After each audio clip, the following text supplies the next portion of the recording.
Sometimes salvation comes from the last place you'd expect, through a message never meant to be sent, to a stranger who decides to care. Welcome back, my beautiful family. Before we begin, please click subscribe, like this video, and tell me in the comments where you're watching from. Your support helps us bring more thrilling stories, and trust me, you won't want to miss them. Now, let's get into the story. The rain fell in relentless sheets over Detroit, Michigan, a city that had learned to survive on scarred hope and stubborn resilience. In a weathered apartment complex on the eastern edge of the city, where porch lights had long since burned out and the pavement cracked under decades of broken promises, Michelle sat on a threadbare couch, her silhouette barely visible in the amber glow of a single lamp. The air hung heavy with the scent of old carpeting and the faint sweetness of baby lotion. Outside, the storm hammered against windows that rattled in their frames, each gust a reminder that the world beyond these walls had little room for her struggles. Inside, the silence was fragile, punctured only by the soft, restless whimpers of her son, Lion, stirring in his makeshift crib across the narrow room. Michelle's hands rested in her lap, her fingers unconsciously tracing the loose threads of her worn jeans, as if trying to hold together something that had already begun to unravel. At 29, her rich brown skin carried the weight of sleepless nights, faint shadows beneath her eyes etched by months of whispering promises she wasn't sure she could keep. Her natural hair, once styled with care and pride, was now pulled back in a hasty bun, a few rebellious curls escaping around her temples. She was a woman who had once navigated complex biochemical equations, who had walked university halls with a degree and a future. Now her world had contracted to these four peeling walls, a crying baby, and the constant calculation of which Bill could wait another week. The refrigerator in the corner hummed its tired song, a mechanical wheeze that seemed to echo the exhaustion in Michelle's bones. Its shelves held little more than a bottle of water and half a loaf of bread hardening at the edges. The tin of infant formula on the counter had been scraped clean that morning, and Lion had taken his last bottle diluted with water, a desperate measure that left Michelle hollow with guilt. She had held him close in the darkness, her lips brushing his forehead as she murmured the lie that would let her sleep. "It's okay, baby. Mama's got you. It's enough." But the words tasted like ash, burning through the tenderness she tried to project. She knew the truth. It wasn't enough. Not for Lion, not for the woman she'd once believed she'd become. Her phone lay on the coffee table, its cracked screen casting a pale glow into the dimness. Michelle's thumb hovered over her contact list, settling on a name that made her chest tighten: Marcus, her younger brother. He worked construction in Dearborn, scraping by with 2 kids of his own and a wife who'd made it clear that Michelle's problems weren't theirs to solve. He'd helped her twice before, each time with a reluctant wire transfer and a text reminding her that family couldn't be a permanent crutch. Pride had always been Michelle's shield, the armor that got her through her ex walking out before Lion's first breath, through layoffs and rejection letters. But pride couldn't buy formula. Pride couldn't silence her son's hunger. Her chest rose and fell with a shaky breath as she typed out the message, each word feeling like she was chipping away at her own foundation. "Marcus, I hate to ask again. I need $50 for formula. Lion's down to nothing. I'll pay you back Friday. I promise." Her hands trembled as her finger hovered over the send button.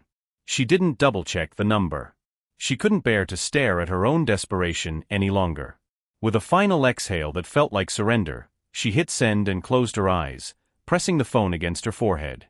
The rain outside swelled into a roar, drowning out everything but the pounding of her own heartbeat. 3 minutes passed. Each second stretched into something unbearable, thick with dread and fragile hope. Then her phone buzzed, a sharp vibration that made her entire body jolt. Michelle's breath caught, her pulse spiking too fast. She expected Marcus's terse agreement, or worse, another lecture about responsibility and poor choices. Instead, the words glowing on her screen made her stomach drop. "I think you have the wrong number." Her heart sank like stone. One mistyped digit. She hadn't texted Marcus at all. She had sent her plea, her humiliation, to a complete stranger. Panic flooded through her, hot and sharp, erasing every other thought. Her fingers flew across the screen, clumsy with embarrassment. "I'm so sorry. Wrong number. Please delete this." She tossed the phone onto the couch as if it had burned her, pulling a faded blanket around her shoulders like it could somehow shield her from this fresh failure. In the corner, Lion's whimpers softened into shallow breaths as he settled back into restless sleep. Michelle's gaze drifted to the rain-slicked window, where the city lights bled into gray nothingness.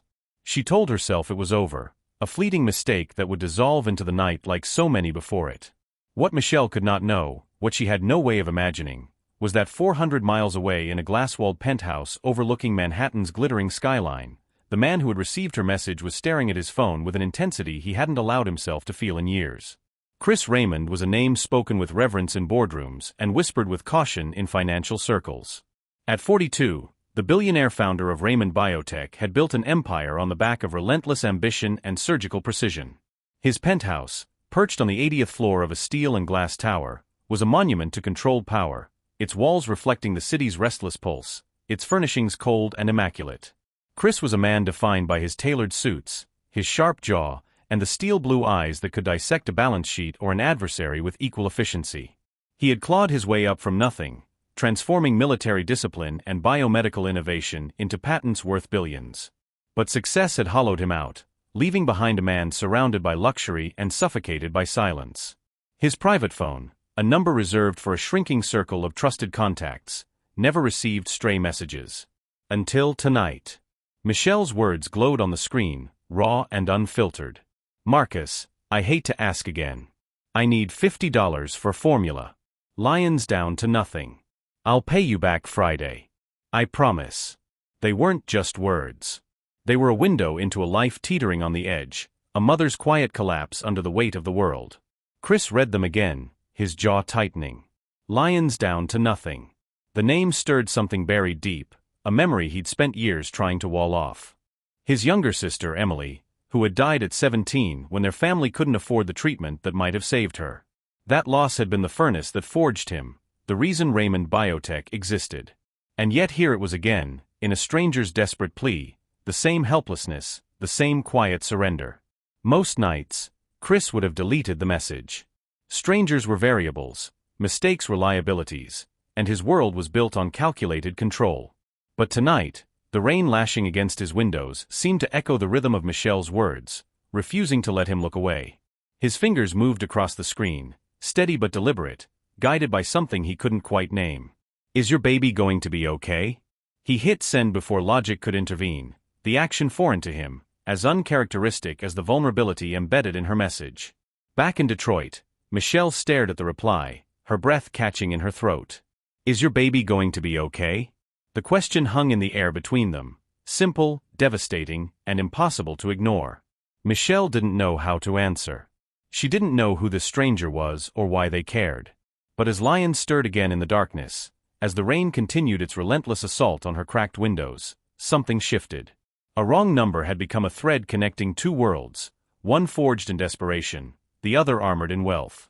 Neither of them understood yet what that thread would pull them toward: conspiracy, danger, vindication, and a bond that would rewrite both their lives. What began as a misdialed request for $50 would soon spiral into a battle against corruption, prejudice, and power itself. And it all started with a message sent in the rain. Michelle stared at the glowing screen, her pulse hammering in her ears. "Is your baby going to be okay?" The question sat there, suspended in the blue light of her cracked phone, refusing to be dismissed as easily as she'd hoped. Her first instinct was to ignore it, to pretend the entire mortifying exchange had never happened. But something in those 7 words, their simplicity, their directness, made her throat tighten. Her fingers hovered over the keyboard, trembling. What was she supposed to say? That lion was fine? That would be a lie. That they were struggling? She'd already humiliated herself enough for one night. Michelle closed her eyes, drawing a shaky breath, and typed the only thing that felt halfway honest. "He will be. I'm sorry for bothering you. Please forget this happened." She hit send and immediately powered off the phone, as if disconnecting from the device could somehow erase the entire mistake. The apartment felt smaller now, the walls pressing in with the weight of her embarrassment. Lion stirred in his crib, his small hand curling into a fist as he shifted in his sleep. Michelle rose from the couch, her legs unsteady, and crossed the narrow room to stand over him. His face was peaceful in sleep, his chest rising and falling with a fragile rhythm that had become the only constant in her chaotic world. "I'm sorry, baby," she whispered, brushing her fingers across his forehead. "I'm trying. I promise I'm trying." But trying didn't fill empty bottles. Trying didn't silence the gnawing anxiety that woke her at 3 in the morning, calculating how many days she could stretch a loaf of bread. Michelle turned away, wrapping her arms around herself as the rain continued its assault on the windows. Tomorrow she'd figure something out. She always did. Tonight, she just needed to survive the shame. 400 miles away, Chris Raymond stood motionless in front of the floor-to-ceiling windows of his penthouse. The city sprawled beneath him like a circuit board of light and ambition. Michelle's response glowed on his phone screen. "He will be. I'm sorry for bothering you. Please forget this happened." He read it twice, then a third time, his jaw tightening with each pass. "Please forget this happened." As if desperation were something to be ashamed of. As if asking for help to feed a child were a moral failing rather than a mother's last resort. Chris set the phone down on the marble counter, but he couldn't look away from it. The message had lodged itself somewhere deep in his chest, a splinter he couldn't extract. He told himself it was nothing, a wrong number, a fleeting intersection with someone else's life. He had a board meeting in the morning. Quarterly reports to review. A merger with a European pharmaceutical consortium that required his full attention. He had built Raymond Biotech on the principle of detachment, of treating problems as variables to be solved rather than human tragedies to be felt. But tonight, detachment failed him. The memory rose unbidden, sharp and vivid despite the years he'd spent trying to bury it. Emily. His little sister, 16 years younger, with her gap-toothed smile and the way she'd follow him around their cramped Baltimore apartment, asking endless questions about everything. Why is the sky blue? Where do thoughts come from? Will you always come home, Chris? She had been 7 when the symptoms started, the fatigue, the bruising, the nosebleeds that wouldn't stop. Acute lymphoblastic leukemia, the doctors had said, their voices clinical and detached. Treatable, they'd added, if caught early. If the family had insurance. If they could afford the chemotherapy protocols that cost more than his mother made in 5 years of cleaning office buildings. Chris had been 23, newly discharged from the army, working 3 jobs to try to cover the medical bills. It hadn't been enough. Nothing had been enough.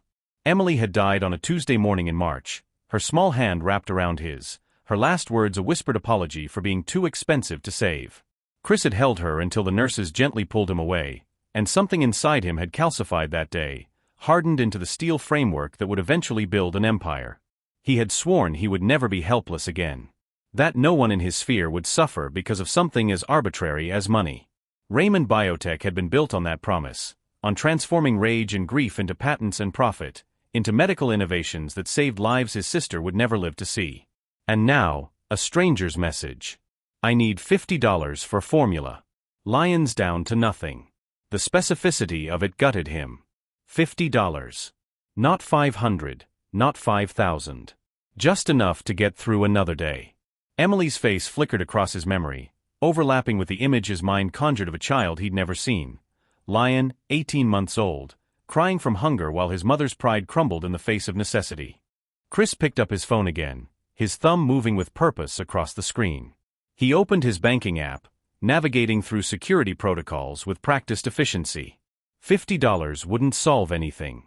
It would buy formula for a week, maybe 2, and then the cycle would repeat. Desperation didn't operate on installment plans. It compounded, crushing everything beneath its weight until there was nothing left to save. His finger hovered over the transfer amount field. He typed 5 figures, paused, then added another 0. $10,000. Enough for formula, diapers, rent, breathing room. Enough to stop the spiral, at least temporarily. He pulled up Michelle's message thread, extracted the phone number, and cross-referenced it with his bank's instant transfer system. The account holder's name appeared, Michelle and Parker. Detroit, Michigan. He initiated the transfer without allowing himself to reconsider. The confirmation screen flashed. Transfer successful. $10,000 sent to Michelle and Parker. Chris set the phone down, his heart rate elevated in a way that had nothing to do with the late hour. He had just sent $10,000 to a complete stranger based on a misdirected text message. It was reckless. Impulsive. Everything his carefully constructed life was designed to avoid. And yet, it felt like the first honest thing he'd done in years. Michelle's phone buzzed at 11:47 p.m., vibrating against the coffee table where she'd left it powered off. Except it wasn't off anymore. She must have pressed the wrong button in her haste to disconnect. She grabbed it reflexively, expecting another message from the stranger, perhaps asking her to confirm it was indeed a wrong number so he could block her. Instead, the notification on her lock screen made her breath catch. Bank alert. Deposit of $10,000 received. Account ending in 7834. Michelle's vision blurred. She blinked hard, certain she'd misread it. $10,000. That couldn't be right. It had to be a scam, one of those phishing messages designed to trick desperate people into giving up their banking information. She unlocked her phone with shaking hands, ignoring the stranger's message thread, and navigated directly to her bank's app.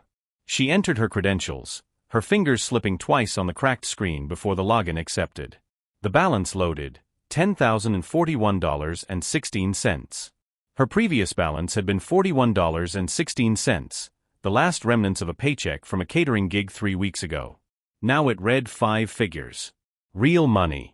Money that existed in her actual account, not some fantasy or error. Michelle's hands began to shake violently. She refreshed the page. The number remained. She checked the transaction history. There it was, time-stamped 11 minutes ago. External transfer from Raymond Holdings, LLC. $10,000.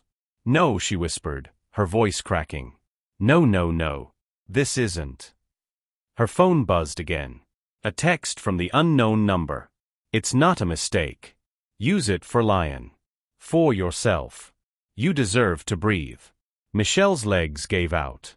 She sank to the floor, her back against the couch, the phone clutched to her chest as the first sob broke through.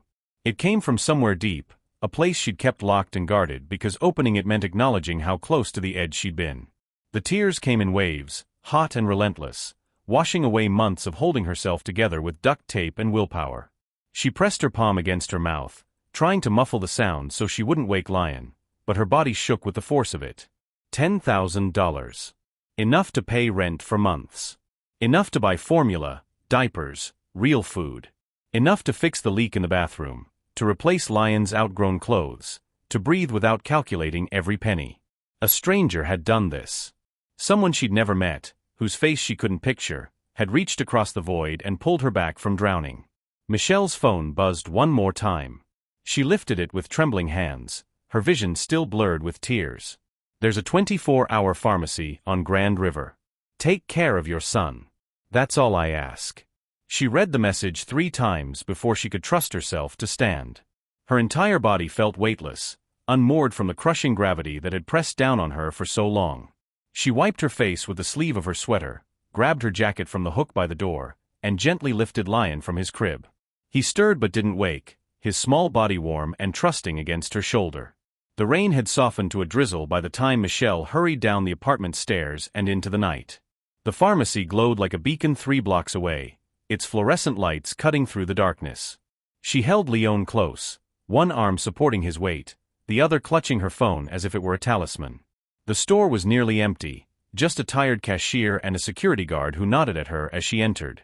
Michelle moved through the aisles in a daze, her cart filling with things she hadn't been able to afford in months. Formula. The good kind, not the generic that had to be stretched with water. Diapers in the right size. Baby food. Wipes. Teething rings. A new pacifier to replace the one Lion had chewed through. She stood in the baby aisle, staring at the shelves, and felt the tears threatening again. At the register, the total came to $287.43. Michelle handed over her debit card, half expecting it to decline, for this to all be some cruel dream. The transaction went through. The cashier bagged her items without comment, and Michelle walked back into the night with her arms full of supplies and her heart hammering against her ribs. Back in the apartment, she prepared a bottle with hands that had finally stopped shaking. Lion woke as she lifted him from his crib, his eyes bleary and confused. She settled onto the couch, cradling him in the crook of her arm, and offered him the bottle. He latched on immediately, his small hands wrapping around hers, and Michelle watched as he drank with the desperate intensity of a child who had learned hunger too early. "It's okay now, baby," she whispered, her voice breaking. She pressed a kiss to his forehead, breathing in the clean scent of him. "We're okay now. Mama's got you. I promise. We're going to be okay." Lion's eyes drifted closed as he drank, his body relaxing into the safety of being fed and held. Michelle sat in the amber glow of the single lamp, rocking him gently, and let herself believe it. For the first time in longer than she could remember, the future didn't feel like something to survive. It felt like something that might actually be possible. In his Manhattan penthouse, Chris Raymond stood at the window, his laptop open on the counter behind him. The news played softly, a segment on economic disparity in American cities, footage of Detroit's abandoned factories and struggling neighborhoods flickering across the screen. The anchor's voice droned statistics about poverty rates, food insecurity, single mothers working multiple jobs. Chris barely heard the words. His mind was 400 miles away, imagining a woman he'd never met sitting in an apartment he'd never seen, holding a child whose face existed only in his imagination. He had done what he could. $10,000 wouldn't solve systemic inequality or erase the structural failures that had put Michelle in that position. But it would give her time. Space to breathe. A chance to figure out what came next without the immediate terror of whether her son would eat. Chris thought of Emily, of the helplessness that had consumed him as he'd watched her slip away. He thought of the billions he'd accumulated, the empire he'd built on the foundation of her loss. Money couldn't bring her back. It couldn't undo the past or absolve him of the guilt that lived in his marrow. But tonight, it had fed a child. It had answered a mother's prayer sent to the wrong number. For the first time in a long time, Chris Raymond felt something other than the cold efficiency of success. He felt the faint tentative stirring of what he'd thought he'd lost entirely, a belief that maybe, just maybe, wealth could be used for something other than insulation from the world's pain. He picked up his phone one last time, typing a message he would never send. "I'm sorry I couldn't save her. But maybe I can help you." He deleted it, character by character, until only the empty text field remained. Some things couldn't be explained. Some acts of kindness had to exist without justification. Outside, the city glittered with indifferent beauty. Inside, a billionaire stood alone in his glass tower, thinking of a wrong number, a mother's desperation, and the fragile thread that now connected them across the void. The knock came 3 days later, sharp and insistent against the thin apartment door. Michelle had been sorting through Lyon's outgrown clothes, creating piles of what could be salvaged and what was beyond repair, when the sound made her freeze.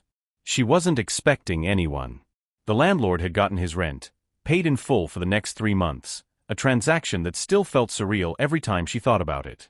Bill collectors had been silenced. She had no friends who dropped by unannounced. Lyon played on a blanket nearby, gumming a teething ring, oblivious to his mother's sudden tension. Michelle approached the door cautiously, peering through the peephole. A delivery driver stood in the hallway, his arms laden with boxes, a clipboard tucked under one elbow. Behind him, a dolly held even more packages, stacked 3 high. She opened the door a crack, the chain lock still engaged. "I didn't order anything." The driver glanced at his clipboard, then back at her. "Michelle and Parker." "Yes, but..." "Then these are yours. Sign here, please." He held out the clipboard with the practiced efficiency of someone who had 12 more stops before lunch. Michelle's hand trembled as she unlatched the chain and signed the electronic pad.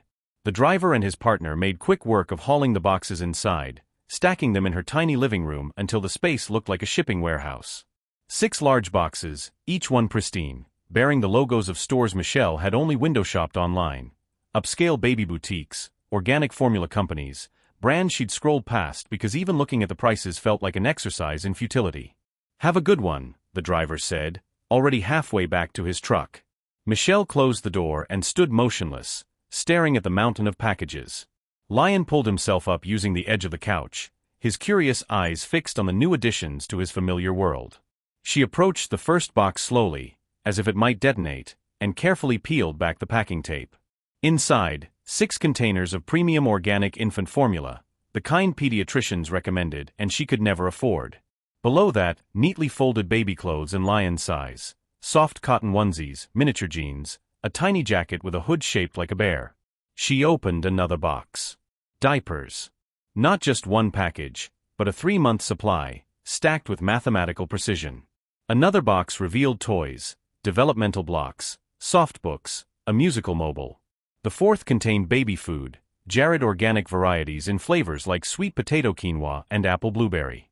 Michelle's hands moved mechanically through each box, her mind struggling to process the scale of what she was seeing. This wasn't just help. This was someone systematically eliminating every source of immediate stress in her life. Someone who had thought through what an 18-month-old needed and then procured all of it without asking, without expecting gratitude or explanation. In the bottom of the last box, beneath a package of organic wipes, she found an envelope.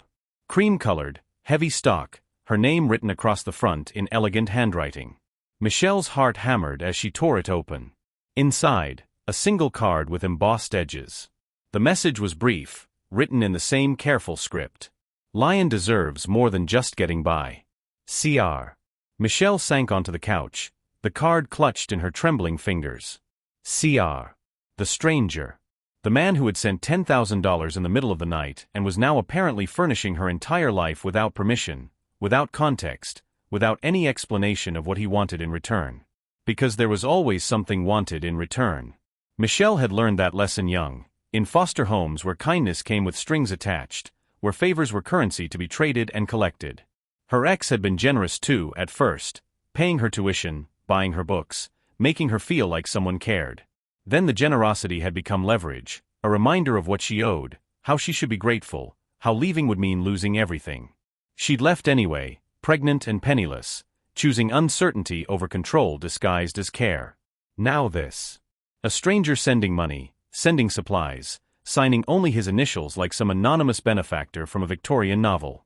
Michelle's gratitude warred with something sharper, more primal, the instinct that nothing this good came without a price.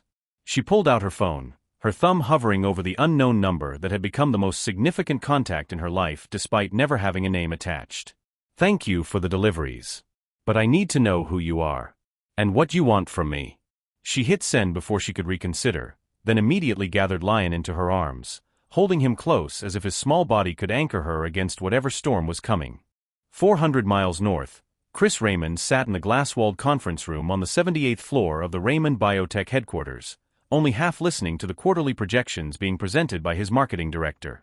The floor-to-ceiling windows offered a panoramic view of Manhattan's midday skyline, steel and glass towers competing for dominance under a cloudless sky. Around the mahogany table, 14 executives in tailored suits discussed market penetration strategies, FDA approval timelines, and competitor analysis with the intensity of generals planning a campaign. Chris's phone, face down on the table beside his leather portfolio, vibrated once. He didn't reach for it. Not yet. But the awareness of it sat in his peripheral consciousness like a persistent itch. Chris? Your thoughts on the European expansion. He looked up, refocusing on Stephen Scott, his chief financial officer, who watched him with the patience of someone accustomed to managing his boss's moods. Stephen was 46, silver-haired and perpetually tan from weekend sailing trips, his suits custom-fitted to his athletic frame. He'd been with Raymond Biotech for 8 years, climbing from senior accountant to CFO through a combination of competence and calculated charm. The numbers support it, Chris said, his voice even. But I want projections that account for regulatory delays. The EU approval process isn't as streamlined as FDA. Build in buffer time. Stephen nodded, making a note on his tablet. Understood. We'll revise and present alternatives by Friday. He paused, his gaze lingering on Chris with something that might have been concern or curiosity. You seem distracted today. Everything all right? The question carried the weight of familiarity. Stephen was one of the few people at Raymond Biotech who had earned the right to ask personal questions, though Chris rarely provided personal answers. Around the table, the other executives studiously examined their notes, pretending not to listen. Fine, Chris said. Just thinking ahead. He stood, signaling the meeting's end with the abruptness that had become his signature. Marketing, I want revised projections by Wednesday. Legal, follow up on the patent filings for the RB47 compound. We're not losing ground to Mercer Industries over paperwork delays. Everyone else, keep me updated on your departments. That's all. The executives filed out, their voices fading as they returned to their respective territories within the empire Chris had built. Stephen lingered, gathering his materials with deliberate slowness. You sure everything's okay? He asked once they were alone. You've been different this week. Distracted. Chris met his gaze, his expression unreadable. Stephen was perceptive, it was what made him valuable. It was also what made him dangerous if he started asking too many questions. I'm fine, Stephen. Just adjusting some personal priorities. Personal priorities. Stephen's smile was practiced, professional. Those are words I never thought I'd hear from you. He closed his tablet case, straightening his tie. Well, whatever it is, I hope it's worth it. The board's watching closely these days.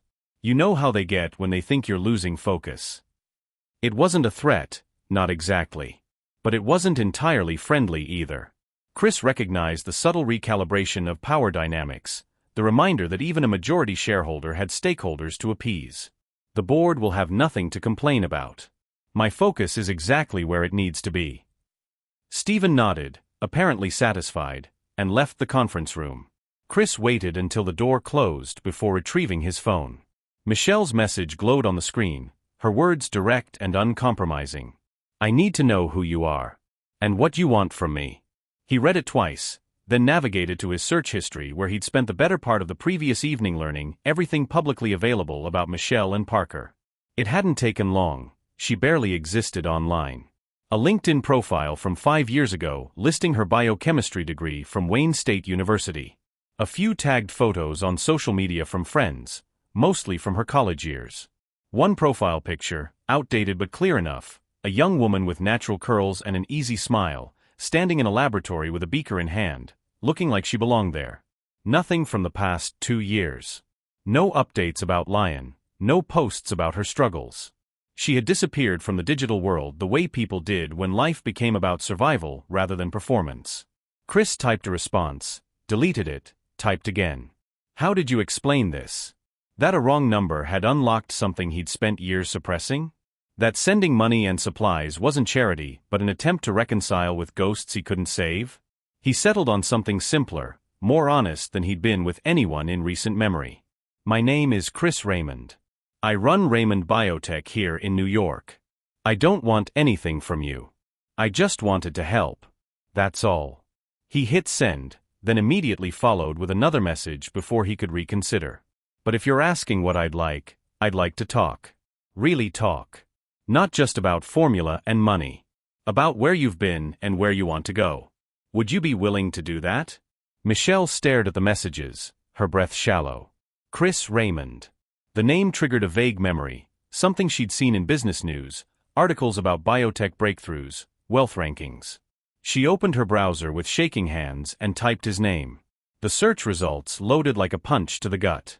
Chris Raymond, CEO of Raymond Biotech, from Army medic to billionaire innovator. Raymond Biotech valued at $8.7 billion following latest patent approval. The man who privatized hope, inside Chris Raymond's empire. Articles, interviews, Forbes profiles, images of a man in expensive suits standing in front of glass towers, shaking hands with senators and foreign dignitaries. Michelle scrolled through them with growing disbelief, each headline widening the chasm between her world and his. This wasn't just wealth. This was power on a scale she couldn't comprehend. The kind of man who appeared on magazine covers, whose decisions affected thousands of lives, whose daily budget probably exceeded what she'd earn in a lifetime. And he had sent her $10,000 like it was pocket change. Michelle's hands trembled as she continued reading. One article mentioned his sister's death, the tragedy that had motivated his entry into biomedical research. Another detailed his philanthropic work, grants for medical research, scholarships for underprivileged students, funding for community health clinics. He wasn't just wealthy, he was strategic about it, leveraging his resources the way some people leveraged connections. What did a man like that want with a struggling single mother from Detroit? The question circled through her mind, barbed and insistent. Maybe he collected sad stories the way other billionaires collected art. Maybe this was some elaborate PR stunt, a feel-good narrative his team would eventually leak to the press. Billionaire saves Detroit mother, inspiring story of generosity. She could see the headlines already, her life reduced to a human interest segment designed to polish his public image. Her phone buzzed. Another message from Chris. I saw you graduated with honors from Wayne State. Biochemistry. That's rare talent going to waste. Why did you stop? The question stabbed through her suspicion, hitting something raw and unguarded. Why did she stop? Because life happened. Because her ex left. Because jobs evaporated and bills multiplied and suddenly keeping Lion alive mattered more than laboratory work. Because the world didn't make space for single mothers with dreams, only for those who could afford childcare and had family support and didn't have to choose between formula and their future. She typed back, her anger bleeding through. Life happened. Dreams don't pay rent. His response came quickly. They could. If someone gave you a chance. Michelle's breath caught. She read the message 3 times, looking for the angle, the catch, the inevitable condition that would turn this fairy tale into another trap. But the word sat there, simple and impossible, like an outstretched hand across an uncrossable divide. Another message, I'm offering you an interview. Research Division, Raymond Biotech. Flexible hours, childcare support if needed, salary commensurate with your degree. Not charity, you'd be earning it. I need good minds, and you have one. What do you say? Michelle set the phone down, her entire body shaking. This was insane. Billionaires didn't offer jobs to strangers they'd never met. They didn't reorganize their companies to accommodate single mothers they discovered through wrong numbers. This kind of thing didn't happen to people like her, people who scraped by, who survived rather than thrived, whose biggest victory was making it through another week. Lion tugged at her pant leg, babbling something unintelligible, his face split by a gap-toothed grin.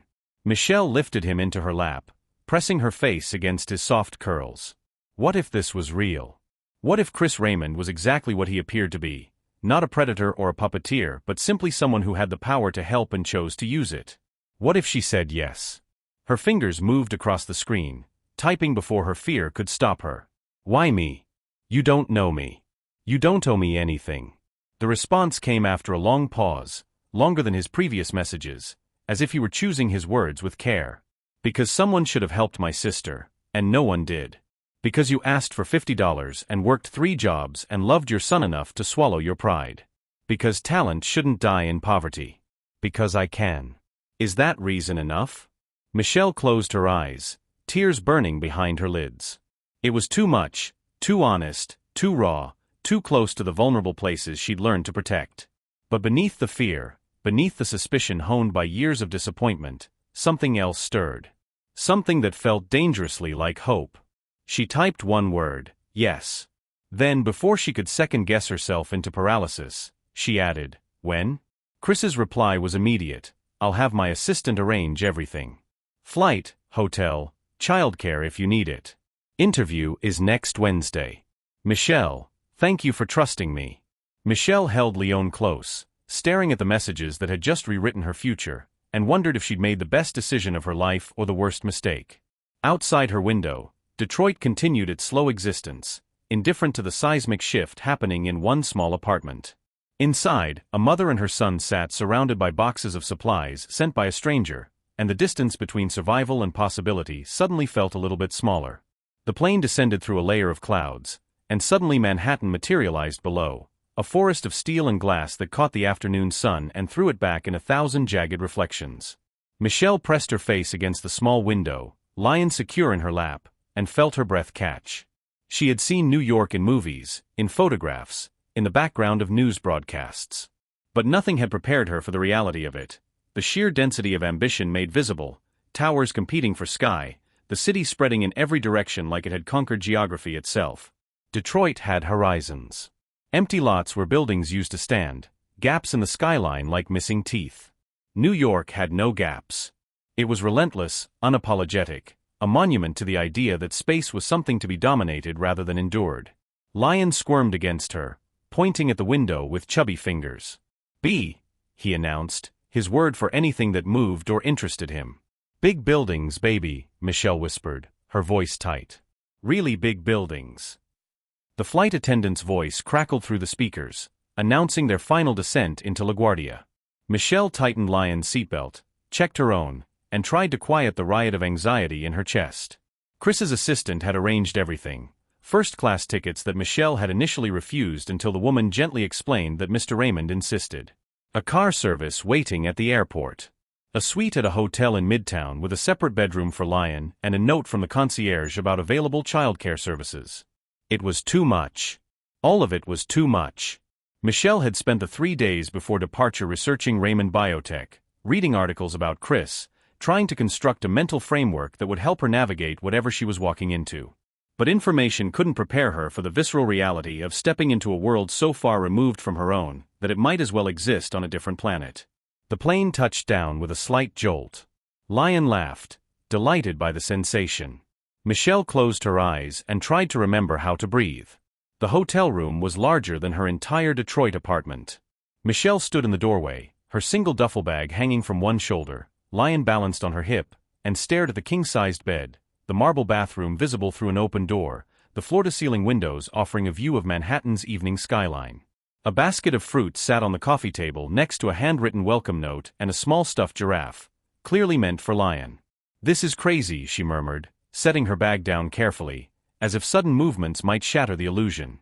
Lion wriggled free and immediately toddled toward the giraffe, his delighted squeal echoing off the high ceilings. Michelle's phone buzzed. A text from an unknown number, though by now she was learning to recognize Chris's communication style: brief, direct, oddly formal. "I hope the accommodations are acceptable. The interview is tomorrow at 10 a.m. A car will pick you up at 9:15. If you need anything tonight, anything at all, call this number. My assistant, Patricia, is available 24/7. Michelle typed back with trembling fingers, "It's more than acceptable. Thank you." She watched the three dots appear and disappear twice before his response came. "Get some rest. Tomorrow will be intense. But you can handle it." The certainty in those 4 words, "you can handle it," settled something in Michelle's chest. He didn't know her well enough to make that claim. But he'd said it anyway, and she found herself wanting to believe him. The Raymond Biotech headquarters occupied floors 70 through 85 of a glass tower in Lower Manhattan. Michelle stood on the sidewalk the next morning, craning her neck to see the top of the building, Lion's hand clasped tightly in hers. The morning sun reflected off the tower's facade, turning it into a monolith of light. People streamed past in expensive suits and designer heels, everyone moving with purpose, like they knew exactly where they belonged. Michelle wore the only professional outfit she owned, a navy blazer she'd bought secondhand 5 years ago, black slacks, and flats that pinched her toes. She'd twisted her hair into a professional bun, applied minimal makeup, and practiced her interview answers in the mirror until Lion had grown bored and demanded breakfast. Now, standing at the threshold of this gleaming temple to success, she felt every inch the imposter. The childcare coordinator, Chris's assistant, had arranged met them in the lobby, a kind-faced woman named Rosa who immediately knelt to Lion's level and produced a colorful toy from her bag. "We're going to have so much fun," she told him, her voice warm. Lion, surprisingly, went to her without protest, distracted by the toy. "He'll be safe," Rosa assured Michelle, reading the panic in her eyes. "I've been doing this for 15 years. We have a whole playroom set up. I'll text you updates every hour." Michelle nodded, not trusting her voice, and watched as Rosa carried Lion toward a door marked Family Services. When they disappeared from view, Michelle felt untethered, like she'd just released her only anchor. "Ms. Parker." She turned. A woman in her 50s with silver hair and a crisp pantsuit approached, extending a hand. "I'm Patricia, Mr. Raymond's executive assistant. He's waiting for you upstairs." The elevator ride to the 78th floor felt like ascending into another atmosphere. Patricia made polite small talk about the weather, the hotel, whether Michelle needed anything. Michelle responded automatically, her mind elsewhere, rehearsing and re-rehearsing everything she wanted to say. The elevator doors opened onto a reception area that looked like it belonged in an art museum. Marble floors, contemporary sculptures, walls of glass overlooking the city. Patricia guided her through a maze of corridors, past conference rooms where serious-looking people discussed things in hushed, important voices, until they reached a corner office with double doors. Patricia knocked once, then opened the door. "Ms. Parker is here." Michelle stepped inside, and her first thought was that the room was built from light. Windows on 2 walls flooded the space with morning sun, reflecting off polished surfaces and making everything sharp and crystalline. Behind a massive desk sat Chris Raymond. He stood as she entered, and Michelle's second thought was that photographs didn't capture him accurately. They showed the suits, the sharp jawline, the steel blue eyes that seemed to calculate value in everything they observed. What they didn't show was the tension in his shoulders, the slight hesitation before he smiled, the way his confidence seemed constructed rather than natural, like armor he'd learned to wear. "Michelle." He stepped around the desk, extending his hand. "Thank you for coming." His handshake was firm but not dominating, his palm warm. Michelle met his gaze and saw something flicker there, recognition, maybe, or curiosity. Up close, he was younger than she'd expected, maybe early 40s, with faint lines around his eyes that suggested he didn't smile often enough. "Thank you for inviting me," she managed. "I'm not sure why you did, but I'm grateful." Chris gestured to a seating area near the windows, leather chairs arranged around a low table. "Because you're qualified. And because talent is wasted too often because of circumstances beyond anyone's control." He settled into one of the chairs, his posture relaxed but somehow still conveying authority. "Tell me about your work at Wayne State. Your thesis was on enzymatic pathways in cancer metabolism, correct?" Michelle blinked, startled that he'd researched her that thoroughly. "Yes. I was studying how certain enzymes could be targeted to disrupt cancer cell energy production without affecting normal cells." "Promising field." Chris leaned forward slightly, his attention focused entirely on her. "Why did you stop?" The question was direct, almost clinical, but Michelle heard genuine curiosity beneath it. She'd practiced evasive answers, professional deflections. Instead, she found herself telling the truth. "I got pregnant. My boyfriend left. I lost my research position when funding dried up. And suddenly I had a choice between finishing my work or making sure my son ate. That's not really a choice." Chris nodded slowly, something shifting in his expression. "No, it's not." He was quiet for a moment, his gaze drifting to the windows. "My sister died because our family couldn't afford her treatment. I've spent my career trying to prevent that from happening to others. But systemic inequality isn't solved by patents and profit margins. Sometimes it requires more direct intervention." Michelle felt the weight of that confession, the vulnerability beneath his controlled exterior. "Is that what I am? Direct intervention?" "No." Chris's eyes returned to hers, sharp and honest. "You're someone who deserves a chance to finish what you started. The intervention is just making sure that chance exists." Before Michelle could respond, Patricia appeared in the doorway. "Mr. Raymond, the board is assembled in conference room A." Chris stood, buttoning his suit jacket. "The interview panel. 7 executives, including my CFO. They'll ask technical questions about your background, your research experience, your ability to contribute to our ongoing projects. Answer honestly. Don't try to impress them, just show them what you know." Michelle rose on unsteady legs. "And if they don't think I'm qualified? Then they're wrong." Chris's voice carried absolute certainty. "But you won't give them that opportunity." The conference room was dominated by a long mahogany table, around which sat 7 people whose combined net worth probably exceeded some country's GDP. Michelle took the empty chair at one end, hyper-aware of how her second-hand blazer compared to the tailored perfection around her. Chris sat at the opposite end, his posture neutral, his expression unreadable. To his right sat a silver-haired man Michelle recognized from her research, Stephen Scott, the CFO, whose smile was professionally warm but didn't quite reach his eyes. "Ms. Parker," Stephen began, his voice smooth. "We appreciate you taking the time to meet with us. I understand you have a degree in biochemistry from Wayne State." "Yes. I graduated 5 years ago. And since then." This from a sharp-eyed woman in her 60s wearing Chanel.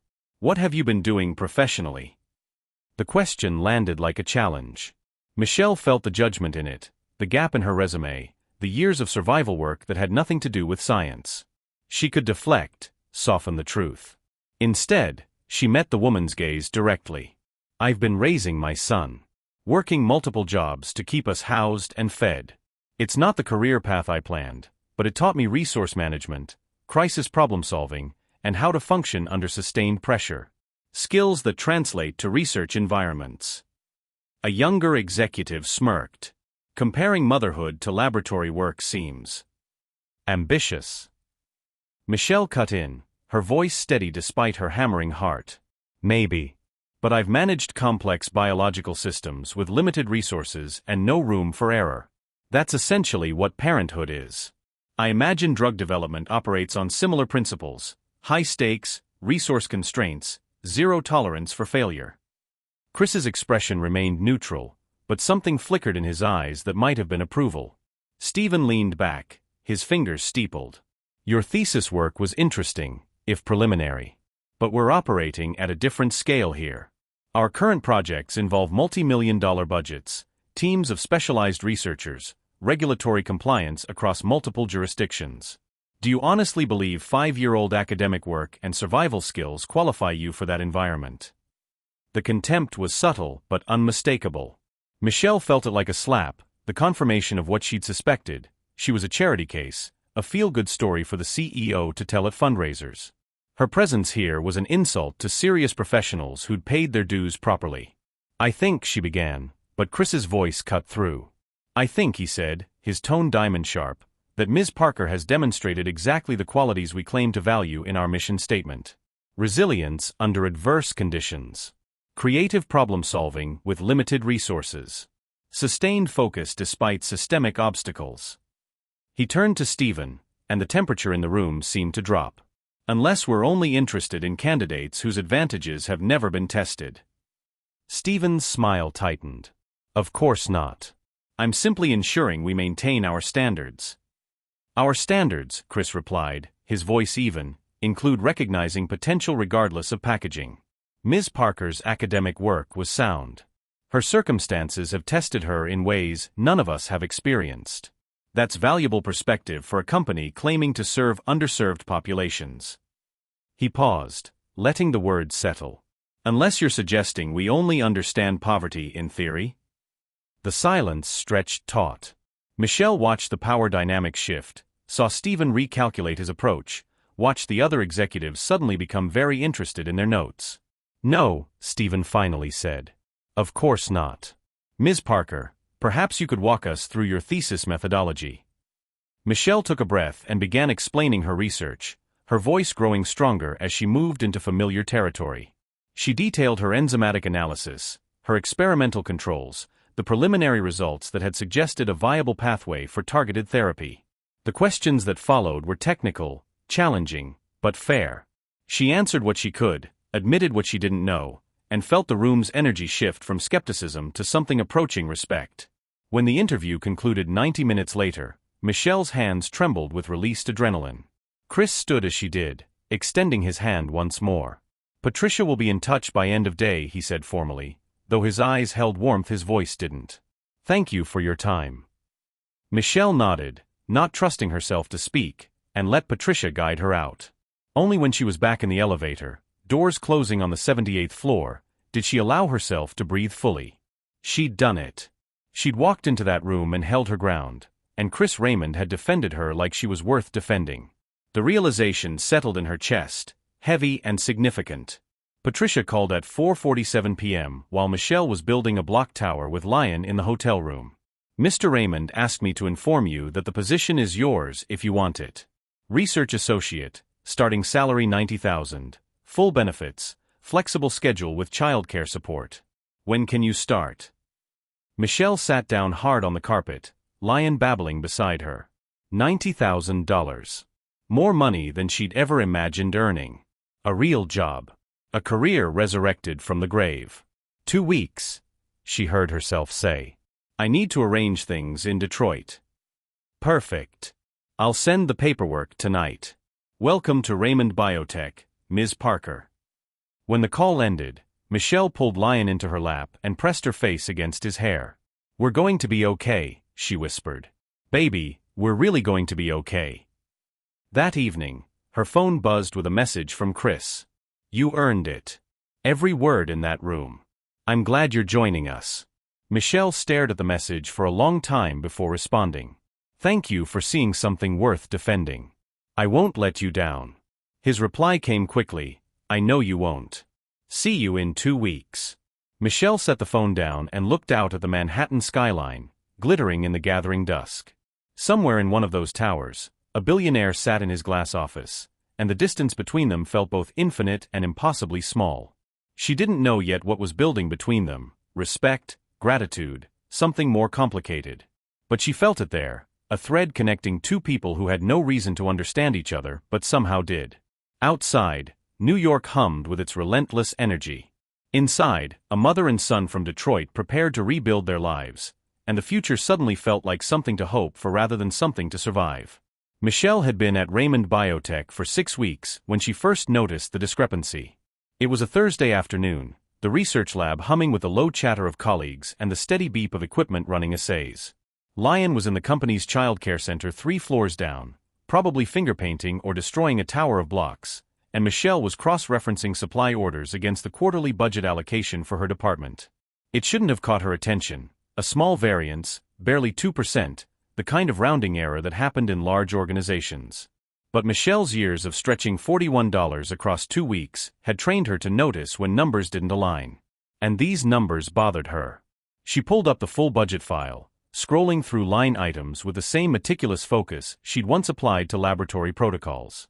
Research supplies. Equipment maintenance. Personnel costs. Everything seemed standard until she reached discretionary spending, a catch-all category for miscellaneous departmental expenses. The allocated amount was $847,000 for the quarter. The documented expenditures totaled $831,400. A $15,000 gap. Michelle frowned, opening the expenditure details. Small purchases, each one individually unremarkable. Office supplies. Software licenses. Consultant fees.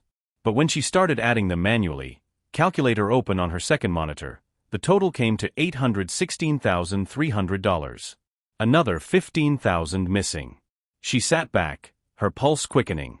$30,000 vanished somewhere between allocation and documentation. Maybe it was an accounting error. Maybe someone had filed expenses in the wrong quarter. She pulled up the previous quarter's records, applying the same scrutiny. Same pattern. Small discrepancies, spread across multiple categories, totaling just under 3% of the budget. Never enough to trigger automatic audits. Those were set at 5% variance, but consistent. Deliberate. Michelle's scientific training kicked in, the part of her brain that had been dormant for years suddenly alive with the thrill of pattern recognition. She opened the annual records, going back 3 years, and began building a spreadsheet. Hours passed. Her colleagues left for the evening. The lab grew quiet except for the hum of refrigeration units and the soft click of her keyboard. By the time she finished, it was after 8 p.m., and the pattern was undeniable. Someone had been siphoning money from Raymond Biotech's research division for at least 3 years, always in increments small enough to avoid notice, always distributed across enough categories to seem like random variance. The total, by her conservative estimate, exceeded $2 million. Michelle's hands trembled as she saved her spreadsheet to an encrypted folder on her personal drive. This was big. This was corporate fraud on a scale that could destroy careers, trigger federal investigations, make headlines. And she, barely 2 months into her miraculous second chance, had stumbled directly into it. She should tell someone. Chris. Human resources. Legal. But even as the thought formed, doubt crept in. What if she was wrong? What if there was a legitimate explanation she was too inexperienced to understand? What if this was exactly the kind of overstepping that confirmed every skeptic's belief that she didn't belong here? Michelle closed her laptop and sat in the darkness of the empty lab, her mind racing. Tomorrow. She'd review everything again tomorrow with fresh eyes, make sure her analysis was sound before she made accusations she couldn't take back. The next morning, Michelle arrived early, determined to verify her findings before the office filled with colleagues. She pulled up her spreadsheet, checking her calculations against the original financial records. The discrepancies held. If anything, closer examination revealed more irregularities she'd missed in her initial pass. She was so focused on her screen that she didn't hear the footsteps until they were directly behind her. Burning the midnight oil again, Ms. Parker? Michelle spun in her chair, her heart lurching. Stephen Scott stood in the doorway of the lab, impeccably dressed in a charcoal suit, his silver hair perfectly styled. His smile was warm, paternal, the expression of a man who made a career of being liked. Mr. Scott. Michelle minimized her spreadsheet, pulse hammering. I was just reviewing some budget allocations for our supply orders. Diligent. Stephen stepped into the lab, his hands in his pockets, his posture relaxed. That's good to see. Though I'm surprised research associates typically concern themselves with budgetary matters. That's usually the domain of department heads. There was nothing overtly threatening in his tone, but Michelle felt the question beneath it. Why are you looking at things that aren't your responsibility? I just like to understand how the funding flows, she said, keeping her voice steady. Scientific curiosity. Curiosity. Stephen's smile widened fractionally. A wonderful trait. Though there's an old saying about curiosity and cats, isn't there? He moved closer, his eyes drifting to her computer screen where the edge of her spreadsheet was still visible in the taskbar. What exactly are you analyzing? Michelle's mind raced. She could lie, brush it off as routine work.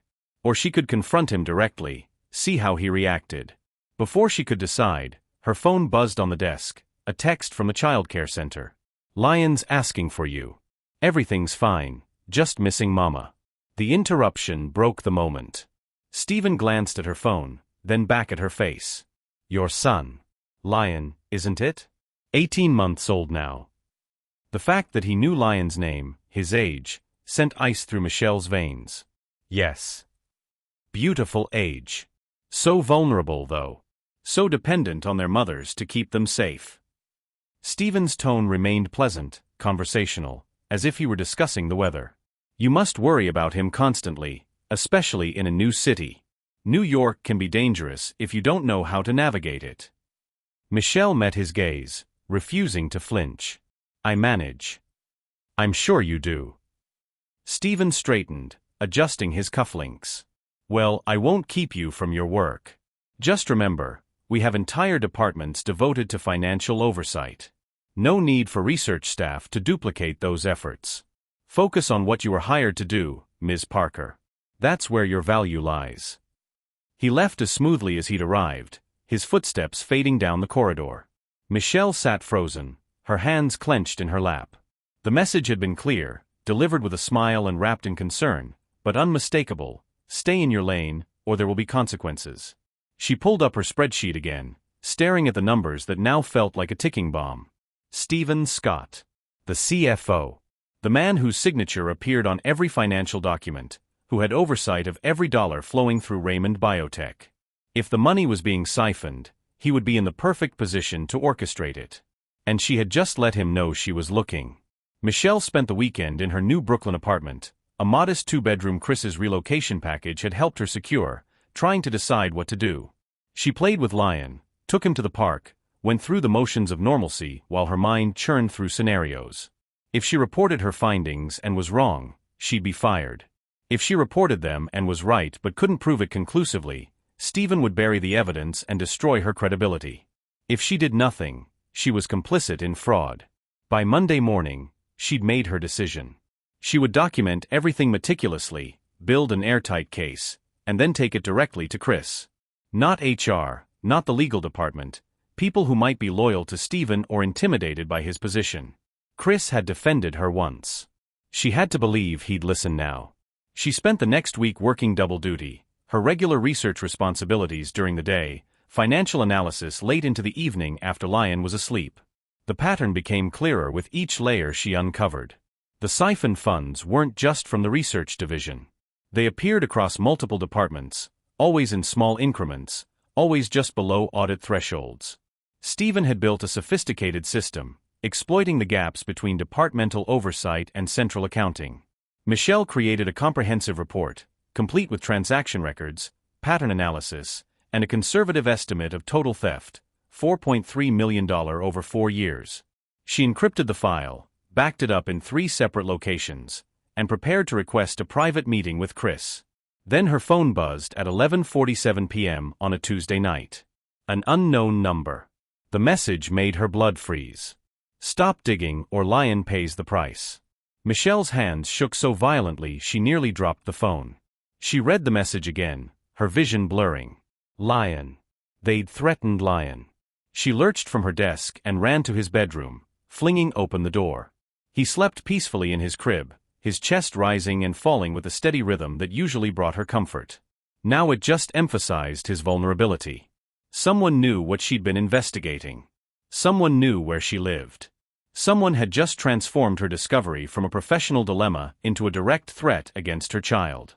Michelle sank to the floor beside Lion's crib, her back against the wall, and pulled her knees to her chest. Her phone buzzed again. Same unknown number. You're smart. You know what you found. You also know what you have to lose. Walk away. Focus on your son. Forget the numbers. Then a third message, this one including a photo that made Michelle's stomach drop. It was Lion at the childcare center, playing with blocks, taken from an angle that suggested someone standing in the doorway. The timestamp was from that afternoon. Accidents happen in daycare centers. Children wander off. You wouldn't want Lion to become a statistic. Michelle pressed her hand against her mouth, stifling the sob that threatened to escape. They had access to Lion. They could reach him whenever they wanted. The childcare center she'd thought was safe, vetted by Raymond Biotech's Family Services, was compromised. She should call the police. But what would she tell them?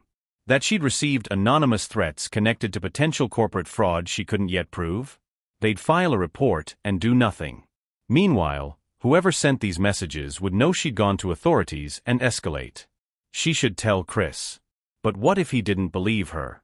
What if Stephen had already poisoned the well, painted her as unstable or paranoid?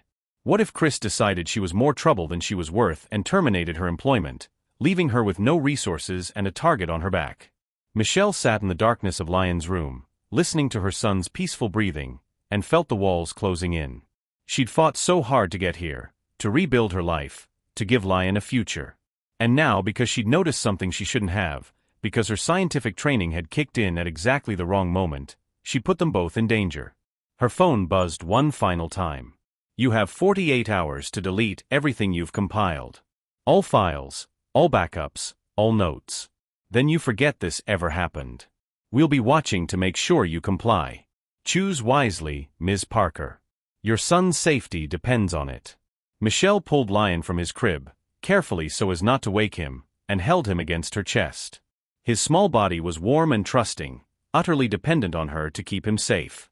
She thought of the report on her laptop, the evidence that could bring down a corrupt CFO and expose a multi-million-dollar fraud. She thought of justice, of doing the right thing, of all the principles she'd tried to instill in herself. Then she thought of Lion's gap-toothed smile, his delighted laugh, the way he reached for her every morning like she was his entire world. There was no choice. There had never been a choice. But as she rocked Lion in the darkness, one thought crystallized with diamond clarity: she couldn't do this alone. She needed help. She needed someone powerful enough to protect them both, someone who had the resources to fight back against whoever was threatening her son. She needed Chris Raymond. And tomorrow, despite the terror coursing through her veins, despite every instinct screaming at her to stay silent and safe, she would walk into his office and tell him everything. Because the alternative, living in fear, letting corruption flourish, teaching Lion that silence was safer than truth, was worse than any threat. Michelle pressed her lips to Lion's forehead and whispered a promise into the darkness. I'm going to keep you safe, baby. No matter what it costs. Outside her window, Brooklyn hummed with its nighttime symphony, sirens in the distance, voices drifting from nearby apartments, the eternal pulse of a city that never slept. Inside, a mother held her son and prepared for the battle she never wanted but could no longer avoid. The conspiracy had found her. Now she would make sure it regretted that mistake. Michelle started seeing the silver sedan on Wednesday morning. It was parked across the street from her apartment building when she left for work, engine running, windows tinted dark enough to obscure the driver.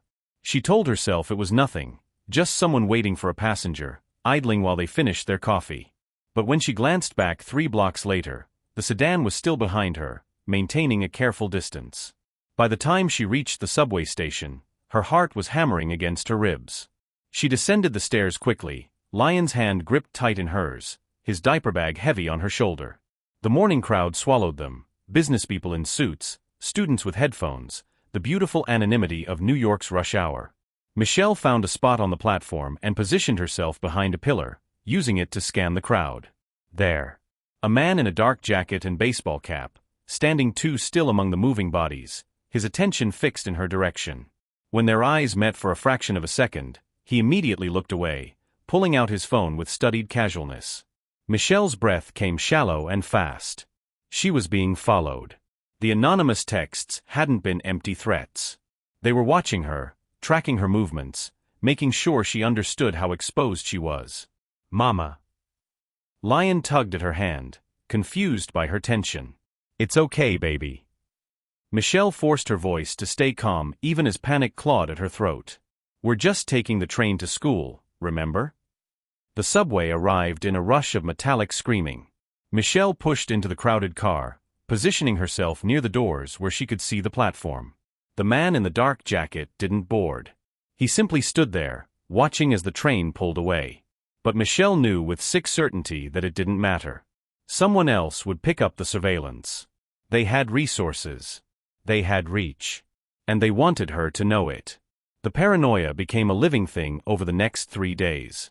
Michelle saw threats everywhere, in the faces of strangers on the subway, in cars that seemed to linger too long near her building, in the maintenance worker who appeared at the childcare center claiming to fix a door that didn't look broken.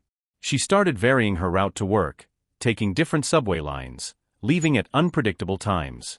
She kept Leon close, never letting him out of her sight during drop-off and pickup. Sleep became impossible.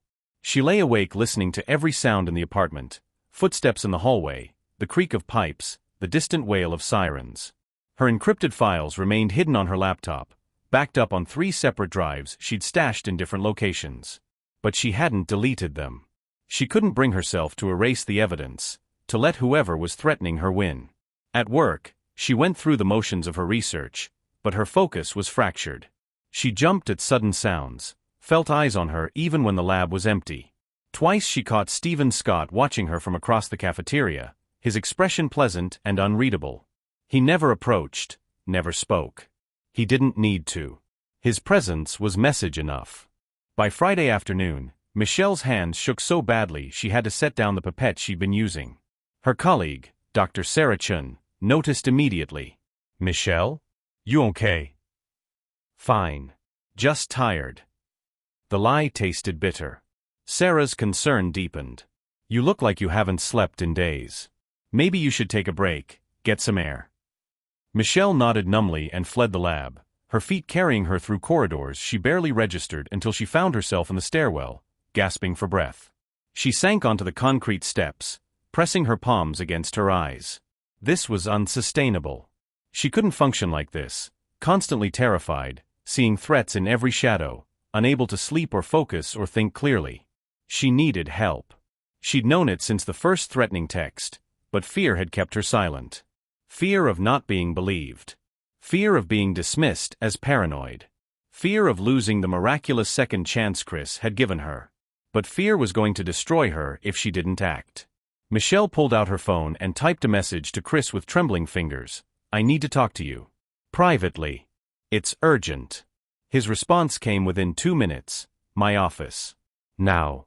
Chris's executive assistant showed Michelle in immediately, her practiced smile faltering when she saw Michelle's face. Chris stood behind his desk, phone pressed to his ear, but he ended the call the moment he saw her. Close the door, he said, his voice sharp with concern. Michelle did, then stood frozen in the center of his massive office, suddenly uncertain how to begin. How did you tell someone that you'd uncovered massive fraud in their company? That you were being threatened? That you'd put yourself and your son in danger because you've been stupid enough to dig where you shouldn't have? Michelle. Chris moved around the desk, and for the first time since she'd met him, his carefully controlled facade cracked. What happened? You looked terrified. The genuine worry in his voice broke something loose. I found something, she whispered. In the financial records.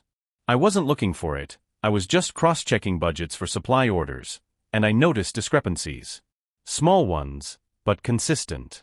So I dug deeper, and her voice fractured. Someone's been stealing from Raymond Biotech. Millions of dollars over 4 years, siphoned off in increments small enough to avoid audits. Chris went very still. Show me.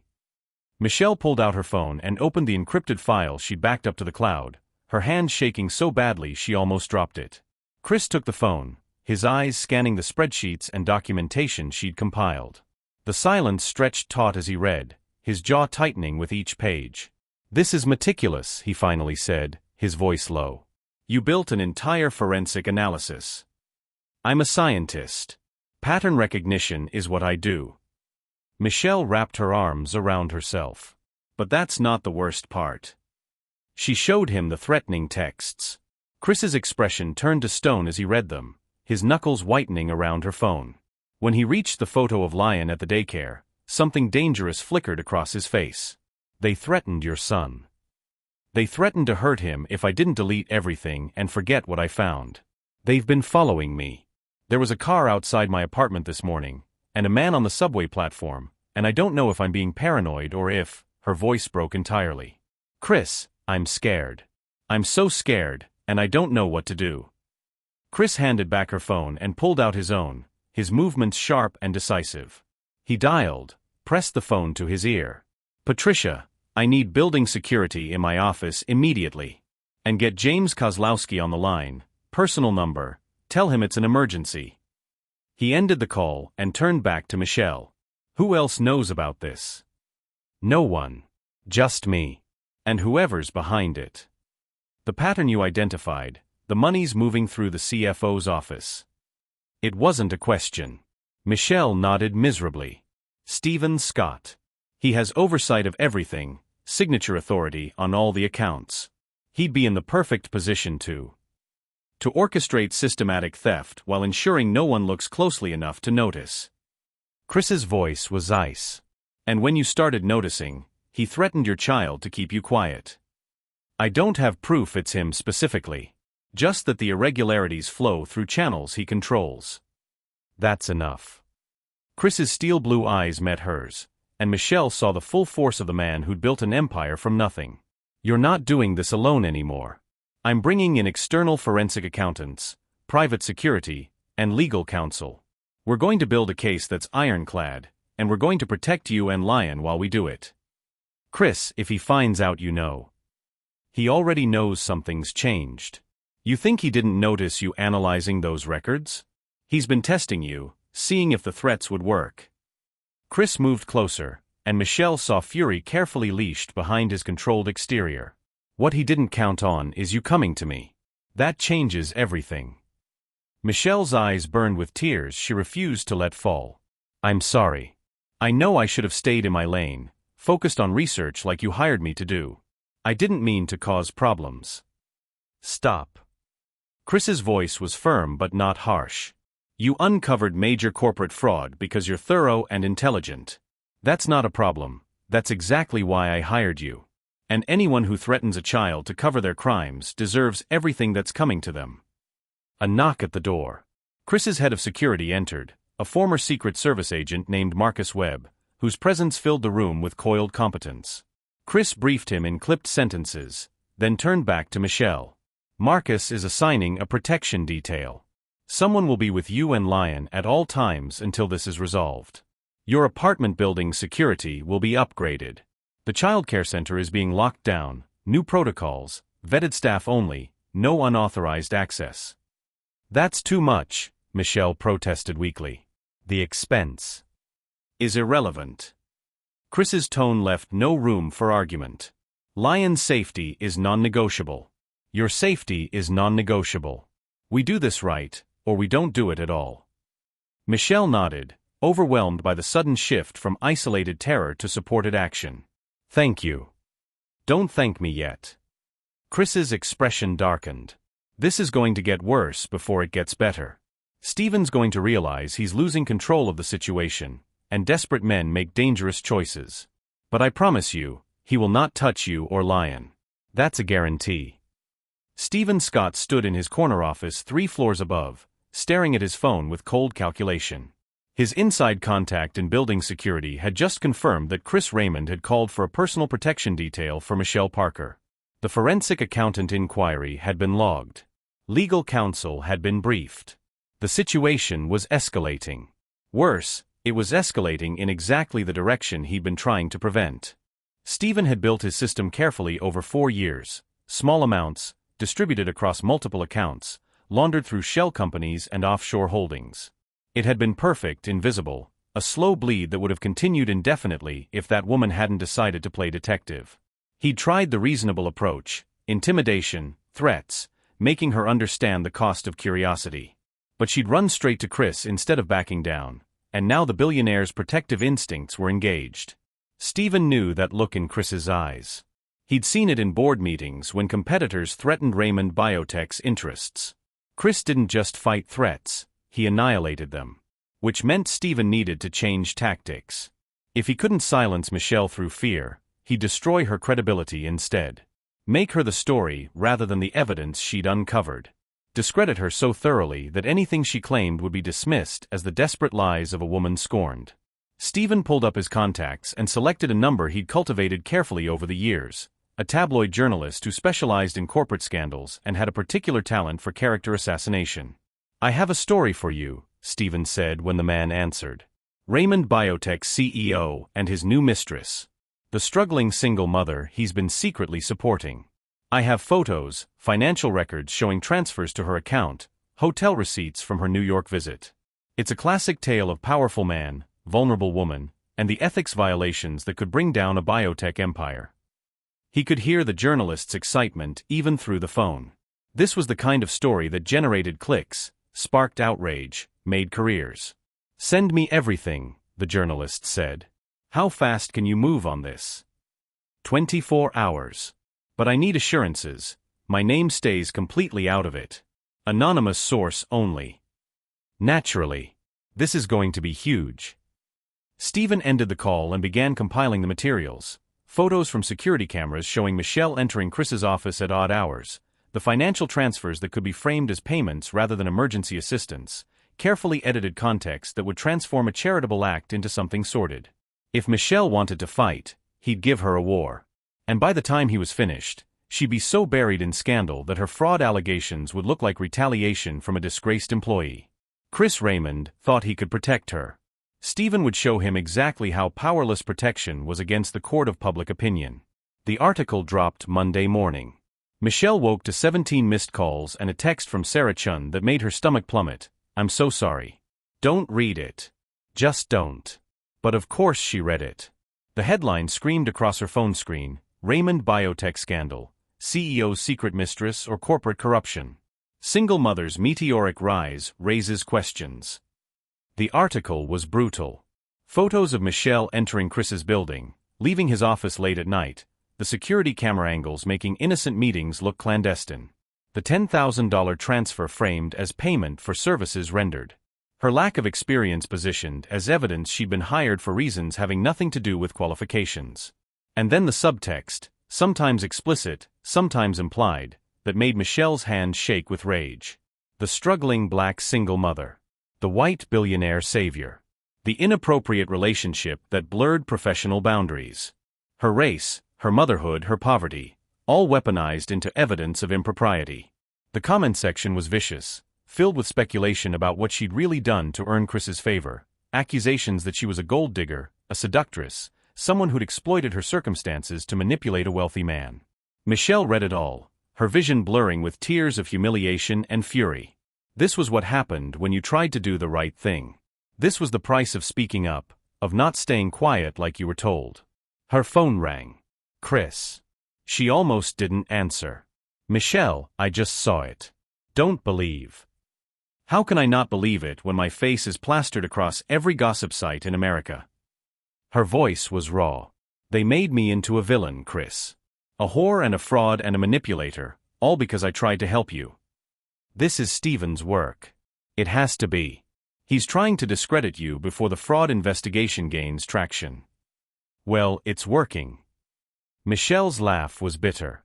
"My son's going to grow up seeing articles about how his mother slept her way into a job. My colleagues won't look at me the same way. And your reputation is damaged because you tried to help someone who didn't deserve it. Don't." Chris's voice was steel. "Don't you dare believe their narrative. You earned your position. You uncovered fraud that could have destroyed my company. You're exactly who I thought you were, brilliant, thorough, courageous. This is just noise designed to make you doubt yourself." Michelle pressed her palm against her eyes. "Maybe I should just quit. Walk away before this gets worse." If you quit, Stephen wins. The fraud continues. And Lion grows up learning that you can be intimidated into silence. Chris paused. "Is that what you want to teach him?" The question hit like a physical blow. Michelle thought of Lion, playing in the next room, innocent of the storm swirling around them. What lesson was she teaching him? That standing up for what's right only matters if it's easy? That you fold when the pressure gets intense? No, she whispered. That's not what I want to teach him. Then we fight. Together. And we make sure Stephen Scott regrets every word of that article. Michelle took a shaky breath.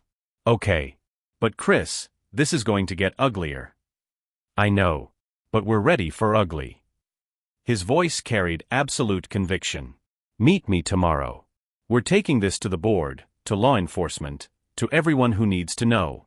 And we're doing it before Stephen can spin any more lies. After they hung up, Michelle sat in her apartment and stared at the article still glowing on her screen. They tried to destroy her with threats. When that failed, they tried to destroy her reputation instead. But Michelle and Parker had survived worse.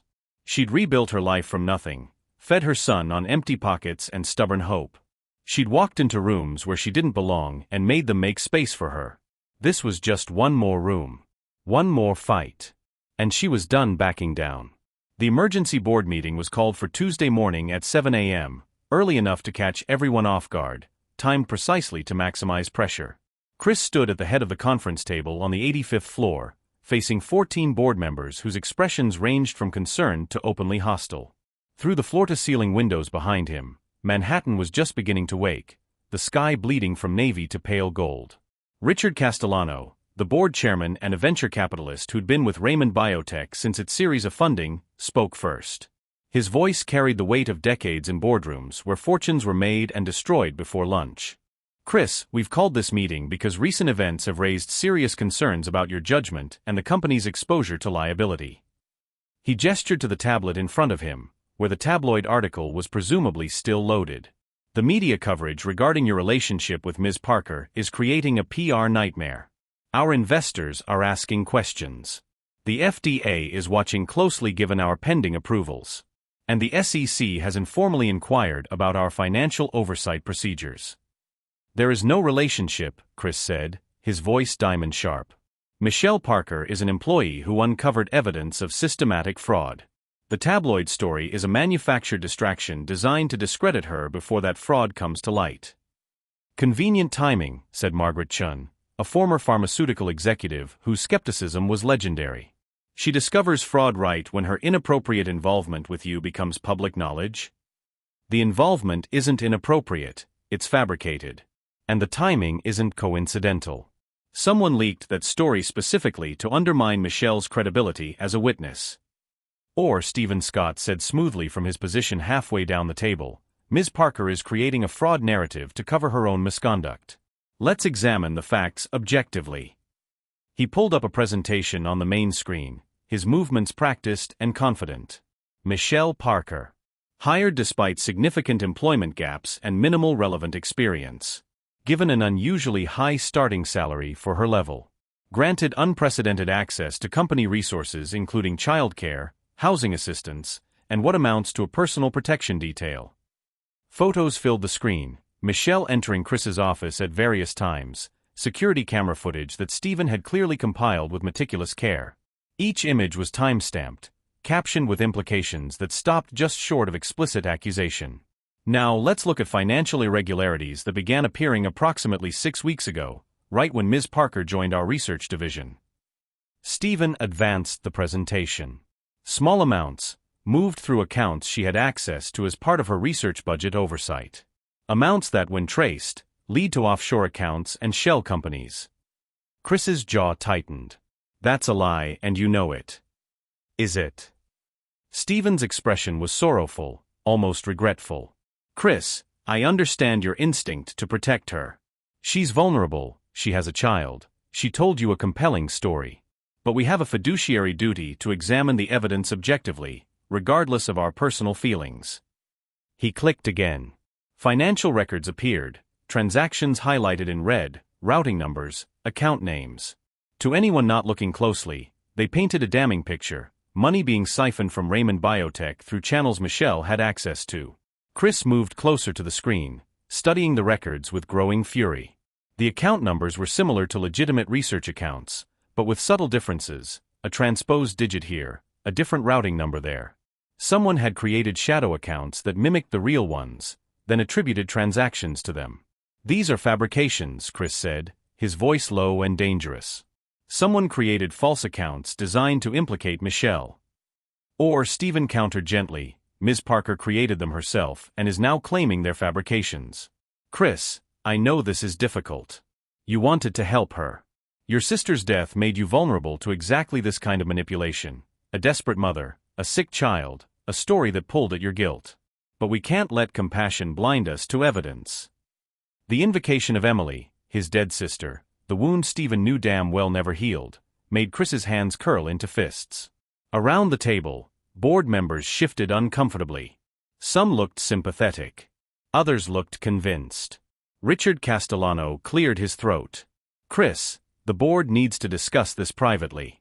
We're going to recommend that you recuse yourself from any decisions regarding Ms. Parker until an independent investigation is completed."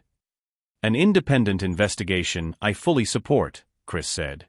"But I won't recuse myself from protecting an employee being framed for crimes she didn't commit." Michelle Parker uncovered Real fraud, systematic theft spanning 4 years, totaling over $4 million. The evidence she compiled is thorough, time-stamped, and verifiable. And the moment she brought it to my attention, she started receiving threats. "Convenient," Margaret Chen murmured. "Threats that only she can verify." "Threats against her child," Chris shot back. "Photos of her son taken inside our childcare facility. Messages telling her to delete her findings or face consequences. That's not coincidence. That's a coordinated effort to silence a whistleblower." Stephen's expression remained sympathetic, sorrowful. "Chris, you're describing the actions of someone who's paranoid, who's creating persecution narratives to justify her position. That's concerning for different reasons." The implication hung in the air. Michelle wasn't a whistleblower. She was mentally unstable. Chris saw the calculation in Stephen's eyes, the careful construction of a narrative that painted Michelle as either a criminal or crazy, possibly both. And he saw it working. The board members who'd been skeptical were hardening into conviction. The ones who'd been sympathetic were reconsidering. "I'm calling for a vote," Richard said. "All in favor of requiring Chris Raymond to recuse himself from decisions regarding Michelle Parker pending an independent investigation?" Hands rose around the table. 10 out of 14. Chris's empire, the company he'd built from nothing, was voting to sideline him because he tried to protect someone who'd done the right thing. "This meeting is adjourned," Richard said. "Chris, we'll expect your cooperation with the investigation. And we strongly recommend you distance yourself from Ms. Parker immediately." Stephen caught Chris's eye as the board members filed out, and his slight smile said everything. "I'm winning. And there's nothing you can do about it." Michelle sat in a windowless room on the 62nd floor, facing 2 investigators from Morgan & Associates, the external firm the board had hired. The woman, Diane Foster, was in her 50s with steel-gray hair and an expression that suggested she'd heard every lie humanity could construct. Her partner, James Liu, was younger, quieter, taking meticulous notes on his tablet. "Ms. Parker, let's start with your hiring process," Diane said. "How did you come to work at Raymond Biotech?" Michelle had been answering questions for 90 minutes. Her throat was dry, her head pounding. The investigators had covered everything: her background, her relationship with Chris, the circumstances of the $10,000 transfer, her financial analysis, the threatening messages. "Mr. Raymond offered me an interview after I accidentally sent him a text meant for my brother. I interviewed with the board, they offered me a position, I accepted. An interview that Mr. Raymond personally arranged. A position created specifically for you. A salary well above market rate for someone with your experience. I was qualified. I have a degree in biochemistry, research experience. Research experience that ended 5 years ago." Diane's voice was neutral, but the implication was clear. "Ms. Parker, we've reviewed your financial records. The $10,000 Mr. Raymond transferred to your account, the subsequent deliveries of supplies, the relocation assistance. It paints a picture of someone who was financially dependent on Mr. Raymond's generosity. I was struggling. He helped me. That doesn't make me a criminal." "No. But it does raise questions about your motivations when you suddenly discover fraud that implicates the CFO who questioned your hiring." Diane leaned forward slightly. "We've also reviewed the financial records you compiled. The accounts you identified as containing irregularities, several of them have your access credentials associated with transactions. Michelle's blood went cold. That's impossible. I never accessed those accounts. Yet the logs show otherwise. Your employee ID, your workstation IP address, timestamps that correspond to when you were in the building. Diane slid a printout across the table. Can you explain that? Michelle stared at the records, her mind racing. Someone had used her credentials, cloned her access somehow, made transactions in her name while she was working on something else entirely. It was sophisticated, deliberate, the kind of framing that required technical expertise and inside knowledge. Someone's setting me up, she said, her voice barely above a whisper. Stephen Scott or whoever's working with him, they're using my credentials to make it look like I'm the one stealing. That's a serious accusation. James Liu looked up from his notes. Do you have any evidence to support it? The evidence is in the patterns. The money's been siphoned for 4 years, long before I worked here. The methods, the shell companies, the routing, it all points to someone with CFO-level access and authority. Or, Diane said, it points to someone who wants us to think that. Ms. Parker, I'm going to be direct. This looks bad for you. Very bad. Your financial dependency on Mr. Raymond, your sudden claims of fraud that coincidentally target the executive who questioned your hiring, access logs that place you at the scene of the crimes you're alleging. Any prosecutor would call that means, motive, and opportunity. Michelle's hands trembled in her lap. I didn't do this. I swear to God, I didn't do this. Then I suggest you cooperate fully with this investigation and hope we can find evidence to support your claims. Diane stood, signaling the interview's end. We'll be in touch if we have additional questions. In the meantime, you're suspended from work pending the investigation's outcome. Suspended. The word felt like a physical blow. I need this job. My son. Should have thought of that before you decided to play detective in matters that weren't your concern. Diane's voice wasn't unkind, just matter of fact. That's all, Ms. Parker. Michelle walked out of the interrogation room on unsteady legs, her vision blurring with tears she refused to let fall until she reached the elevator. The moment the doors closed, she collapsed against the wall, her body shaking with the force of everything she'd been holding back. They were going to fire her. Worse, they were going to prosecute her for crimes she didn't commit while the real criminal walked free. And there was nothing she could do about it because the system was rigged, the evidence was manufactured, and she was exactly what the tabloids said, a struggling single mother who'd been stupid enough to think she could fight powerful men and win. Her phone buzzed. An unknown number. Michelle's hands shook as she opened the message. Poor Lion. What's going to happen to him when mommy goes to prison? Who takes care of abandoned children these days? Foster system? That worked out so well for you, didn't it? The cruelty of it, the specific invocation of her own childhood in foster care, the threat against Lion framed as concern, made Michelle's stomach heave. She barely made it to the trash can in the elevator lobby before she was sick. Another message, leave New York tonight. Take your bastard son and disappear. It's your only chance. Stay and fight, you both suffer. Then a photo. Lion at the daycare, but this time he was alone in the frame, no other children visible, the angle suggesting someone had isolated him, positioned themselves to make clear how easy it would be to reach him. Michelle's vision went dark at the edges. She couldn't breathe. Couldn't think. The walls were closing in and there was no escape because everywhere she turned, someone was waiting to hurt her son. She called the car service with shaking hands. I need a ride to Brooklyn. Now. Michelle threw clothes into a duffel bag with mechanical precision, her movements sharp and desperate. Lion sat on the bed, confused by the sudden chaos, clutching his stuffed giraffe. The apartment that had felt like a fresh start 3 months ago now felt like a trap. We're going on a trip, baby, Michelle said, her voice artificially bright. Just you and Mama. Won't that be fun? She'd bought a bus ticket on her phone, Detroit-bound, leaving in 3 hours. She had maybe $5,000 left from her last paycheck. Enough to get them somewhere, anywhere that wasn't here. She'd find work somehow, maybe under a different name. They'd survived before. They could do it again. Her phone rang. Chris. Michelle ignored it. He called again immediately. Then again. Finally, she answered. I can't talk right now. Michelle, where are you? Chris's voice was tight with concern. The investigators said you left the building in distress. Marcus lost track of you. Tell Marcus he doesn't need to track me anymore. I'm done. I quit. I'm leaving. Silence on the other end. Then carefully, leaving the company or leaving New York? Both. I can't do this anymore, Chris. They're going to frame me for fraud. They're threatening Lion. The tabloids made me into a joke.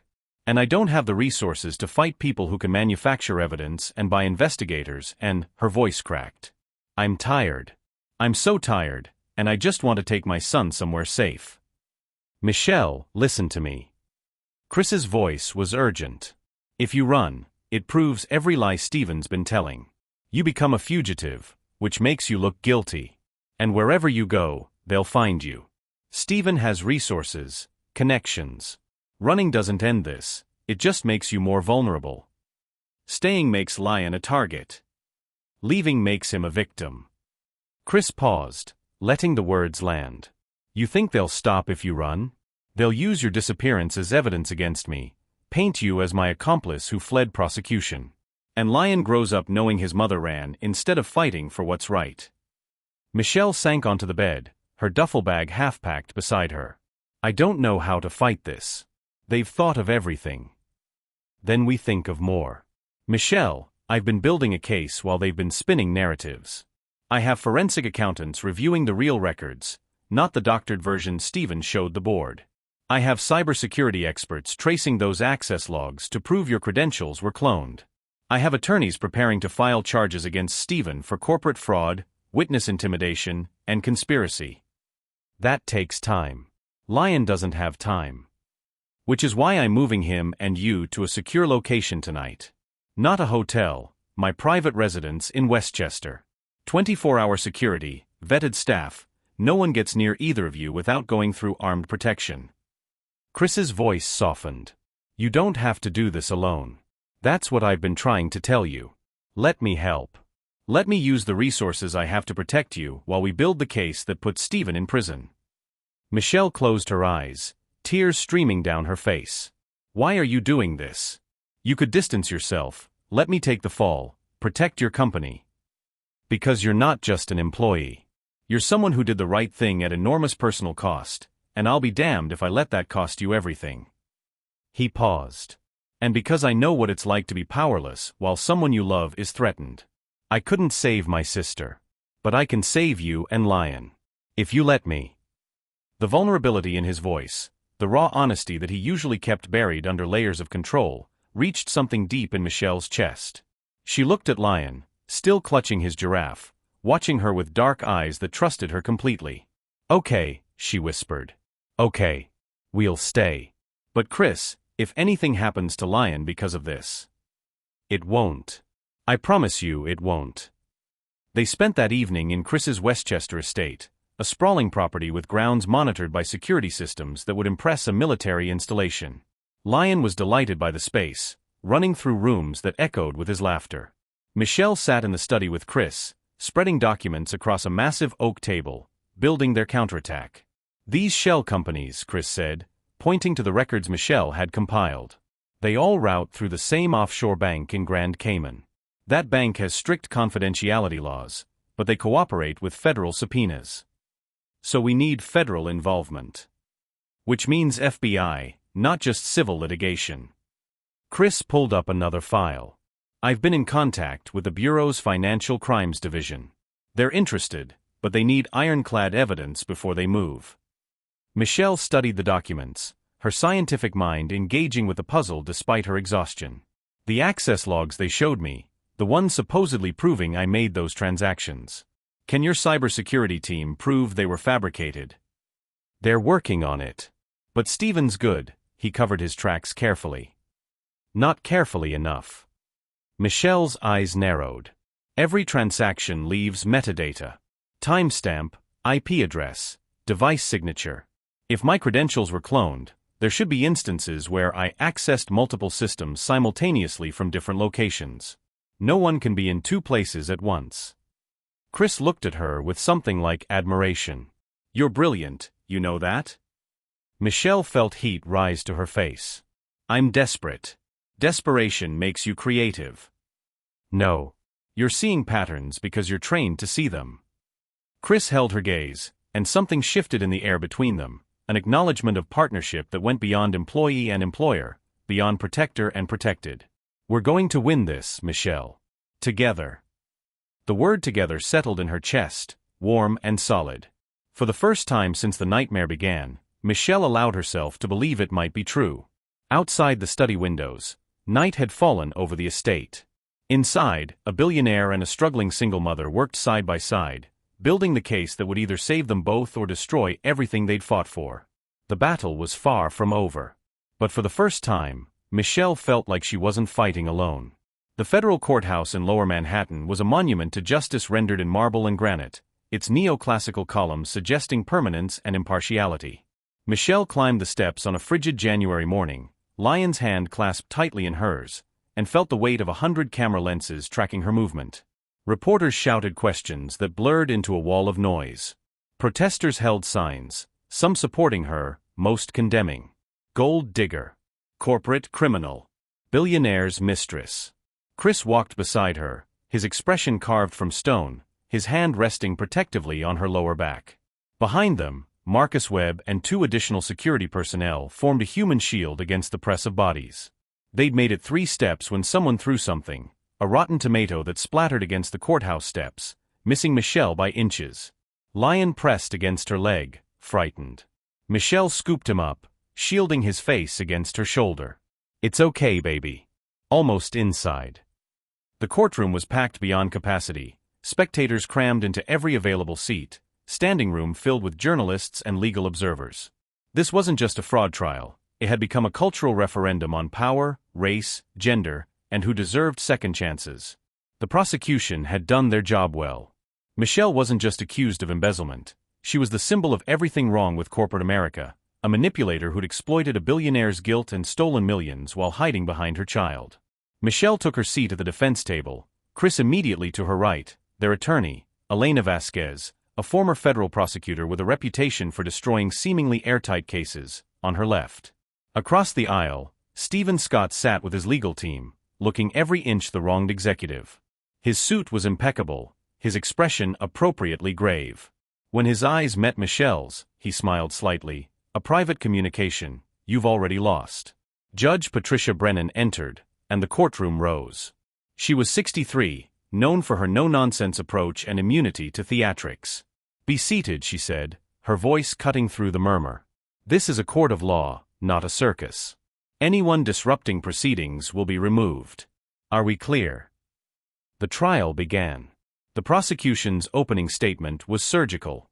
Assistant U.S. Attorney David Chun was 42, ambitious, and building his case with the precision of someone who knew the cameras were watching. He paced before the jury, 8 women for men, faces carefully neutral, and painted Michelle as a calculating predator. Ladies and gentlemen, this case is about betrayal. Michelle Parker was given an extraordinary opportunity, a second chance by a man whose generosity she repaid with theft.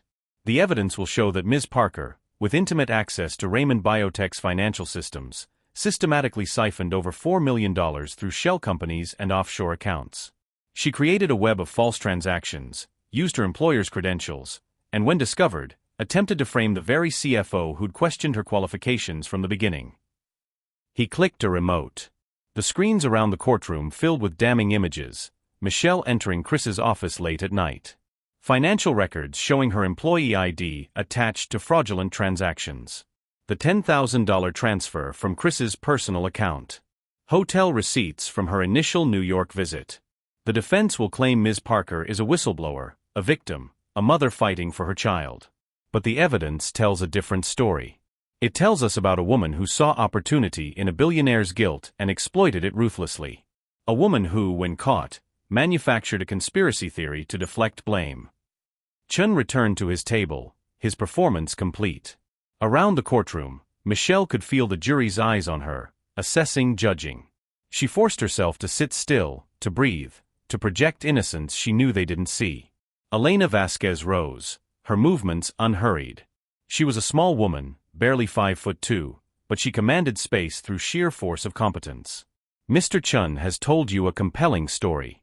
Stories are easy when you leave out inconvenient facts. Like the fact that Ms. Parker's intimate access to financial systems was standard for research associates reviewing departmental budgets. Or that the transactions bearing her credentials occurred while she was provably working on other projects, sometimes in different buildings entirely. She advanced a slide showing Michelle's security access logs cross-referenced with the fraudulent transactions. Notice the timestamps. Ms. Parker's ID was used to access the financial database at 2:47 p.m. on October 15th. Yet building security shows her entering the childcare center at 2:43 p.m. and remaining there until 3:20 p.m. Unless Ms. Parker has mastered by location, someone else was using her credentials. A murmur rippled through the courtroom. Elena continued, her voice precise. The prosecution wants you to believe Ms. Parker is a criminal mastermind who stole millions while simultaneously working full-time, raising a toddler alone, and leaving a trail of evidence so obvious a first-year accounting student could follow it. Or, she paused, letting the alternative settle, Ms. Parker is exactly what she claims, a scientist who noticed irregularities and reported them, only to be framed by the actual thief. She returned to her seat. Judge Brennan called the first witness. The prosecution spent 3 days building their case. Financial experts testified about the shell companies, the offshore accounts, the sophisticated laundering scheme. IT specialists explained how access logs showed Michelle's credentials attached to fraudulent transactions. Character witnesses, colleagues who'd resented her rapid rise, board members who'd questioned her qualifications, painted her as undeserving, suspicious, possibly unstable. Stephen Scott took the stand on day 4. He was masterful, composed, regretful, the picture of a loyal executive forced to expose wrongdoing. Under Chen's questioning, he detailed his suspicions about Michelle, his attempts to raise concerns with Chris, his discovery of the fraudulent accounts. When did you first become concerned about Ms. Parker? Chen asked. Almost immediately after her hiring. Stephen's voice carried appropriate reluctance. She had significant employment gaps, minimal relevant experience. Yet Mr. Raymond insisted on bringing her aboard at a senior level with an exceptional salary. It raised questions about the nature of their relationship. Objection, Elena said sharply. Speculation about personal relationships is irrelevant to financial fraud charges. Sustained, Judge Brennan ruled. Mr. Chun, stick to the financial evidence. Chun nodded. Mr. Scott, what did you discover when you investigated the irregularities? A pattern of small withdrawals, routed through accounts that mimicked legitimate research budgets. The transactions all bore Ms. Parker's access credentials. When I confronted Mr. Raymond with this evidence, he became defensive, accused me of targeting Ms. Parker because I'd questioned her hiring. Stephen's expression was pained. I realized then that he couldn't see objectively. His personal involvement had compromised his judgment. On cross-examination, Elena circled him like a shark scenting blood. Mr. Scott, you've been CFO of Raymond Biotech for 8 years, correct? Yes. And in that role, you have signature authority over all financial accounts? That's standard for a CFO position. Including the accounts where the fraudulent transactions originated?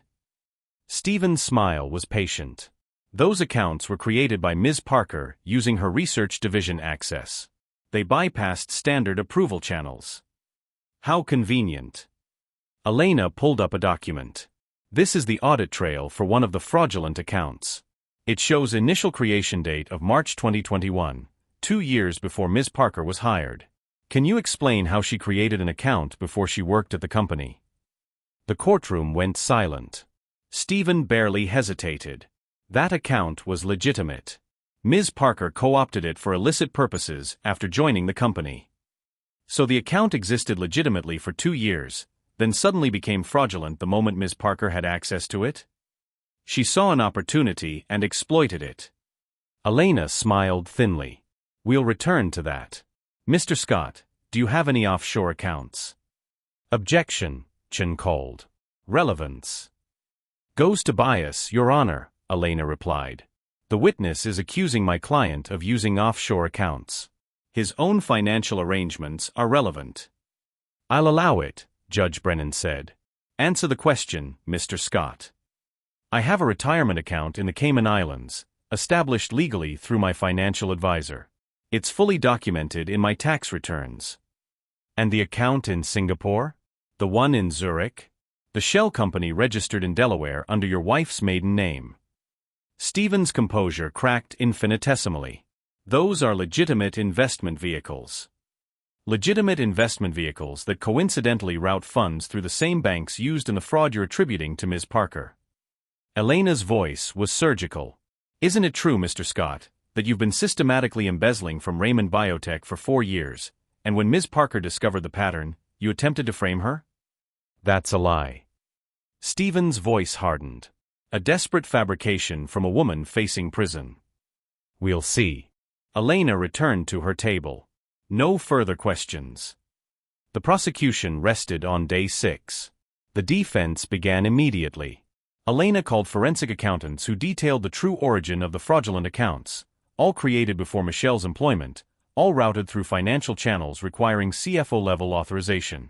Cybersecurity experts demonstrated how Michelle's credentials have been cloned, showing instances where her ID was used simultaneously in locations she couldn't physically reach. Then Elena called Dr. Sarah Chun, Michelle's colleague from the research division. Sarah took the stand nervously, her hands clasped tightly in her lap. Dr. Chun, you work alongside Ms. Parker, correct? Yes. We share a lab. On October 15th, the date Ms. Parker's credentials were allegedly used to access fraudulent accounts at 2:47 p.m., where was she? At the child care center with Lion. He'd fallen and hit his head, nothing serious, but Michelle stayed with him for about 40 minutes to make sure he was okay. I remember because I covered her equipment monitoring during that time. So she was provably not at her workstation when her credentials were used? Correct. She couldn't have made those transactions.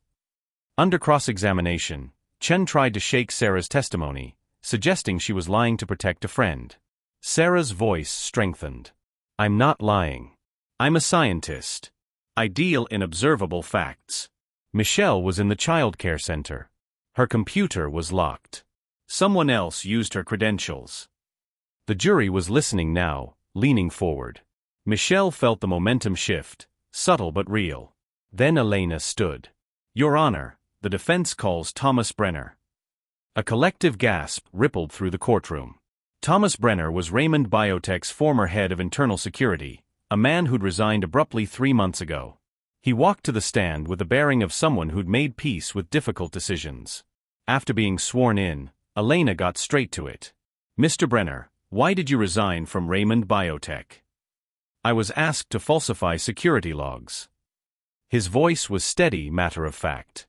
Specifically, to alter records showing when and where Michelle Parker accessed company systems. The courtroom erupted. Judge Brennan's gavel cracked like thunder. Order. I will have order. When silence returned, Elena continued. Who asked you to falsify these records? Stephen Scott. He told me Ms. Parker was under investigation for fraud and that we needed to ensure the evidence was clear and unambiguous. When I reviewed the raw logs, I realized he was manufacturing evidence against her. I refused. He offered me a severance package on the condition I resign quietly and sign an NDA. Why are you testifying now? Brenner's gaze found Michelle across the courtroom. Because I have a daughter her age. Because I couldn't live with knowing I'd helped frame an innocent woman. Because some things matter more than money. Stephen Scott's face had gone white. His attorneys were frantically conferring. Chen objected repeatedly, but Judge Brennan overruled him each time. Elena introduced the original security logs, the ones Brenner had preserved before resigning. They showed the truth, Michelle's credentials being used from IP addresses she never accessed, at times when building security proved she was elsewhere, in patterns consistent with sophisticated credential theft. Mr. Brenner, in your professional opinion, who had the access and authority to clone employee credentials and use them to commit fraud? Someone with administrative privileges to the security system and financial networks. At Raymond Biotech, that's the CFO and his direct reports. Elena let that statement resonate. Thank you, Mr. Brenner. Your Honor, the defense also submits forensic analysis from TechShield Security, showing definitively that Ms. Parker's credentials were cloned and used by someone with CFO-level system access. She pulled up the final evidence, digital forensics that tracked the actual source of the fraudulent transactions. Not Michelle's workstation, but a computer in the CFO's suite. Stephen Scott's computer specifically, accessed using his personal security codes. The courtroom descended into chaos. Stephen lunged from his seat, his composure finally shattered. This is a setup. Raymond orchestrated this entire thing. He's protecting his mistress by destroying me. Mr. Scott, sit down. Judge Brennan's voice was iron. But Stephen was beyond control, his face twisted with rage. I built that financial system. I made that company billions. And he throws me away for some bailiff. Judge Brennan's gavel cracked repeatedly. Security descended on Stephen. His attorneys tried to restrain him, but he was shouting now, all pretense abandoned. You think you've won? You think this is over? I have lawyers, resources, I'll bury you both. Federal agents entered the courtroom. Elena had coordinated with the FBI, timing the arrest for maximum impact. They read Stephen his rights as cameras captured every moment. Stephen Scott, the charismatic CFO, was dragged from the courtroom in handcuffs, still screaming threats. Judge Brennan called a recess. The jury was dismissed to deliberate. But everyone in that courtroom knew the verdict was already decided. The jury returned in 47 minutes. Michelle stood beside Elena and Chris, her hand gripping his so tightly her knuckles were white. Lyon sat with a court-appointed guardian just behind them, too young to understand but sensing the tension. On the charge of conspiracy to commit wire fraud, how do you find the defendant? The jury foreman stood. Not guilty. On the charge of embezzlement? Not guilty. On all charges? Not guilty, Your Honor. The courtroom erupted. Cheers, shouts, the thunder of reporters racing for exits to file stories. Michelle's legs gave out. Chris caught her, his arms wrapping around her as she collapsed against him, sobbing with relief so profound it felt like drowning. Judge Brennan's gavel restored order. Ms. Parker, you're free to go. The court apologizes for the ordeal you've endured. Mr. Raymond, I trust Raymond Biotech will be conducting a thorough internal review. Already underway, Your Honor, Chris said, his voice rough with emotion. They left the courthouse to a different crowd than had greeted them. Supporters now, people cheering Michelle's name, holding signs that read justice served and believe survivors. Michelle held Lyon tight, Chris's hand on her back, and descended the steps into a future that suddenly felt possible again. Behind them, Stephen Scott was being transported to federal detention, his empire of lies crumbling under the weight of truth. Michelle had fought. And she had won. The morning after the verdict, Michelle woke to sunlight streaming through the windows of Chris's Westchester estate.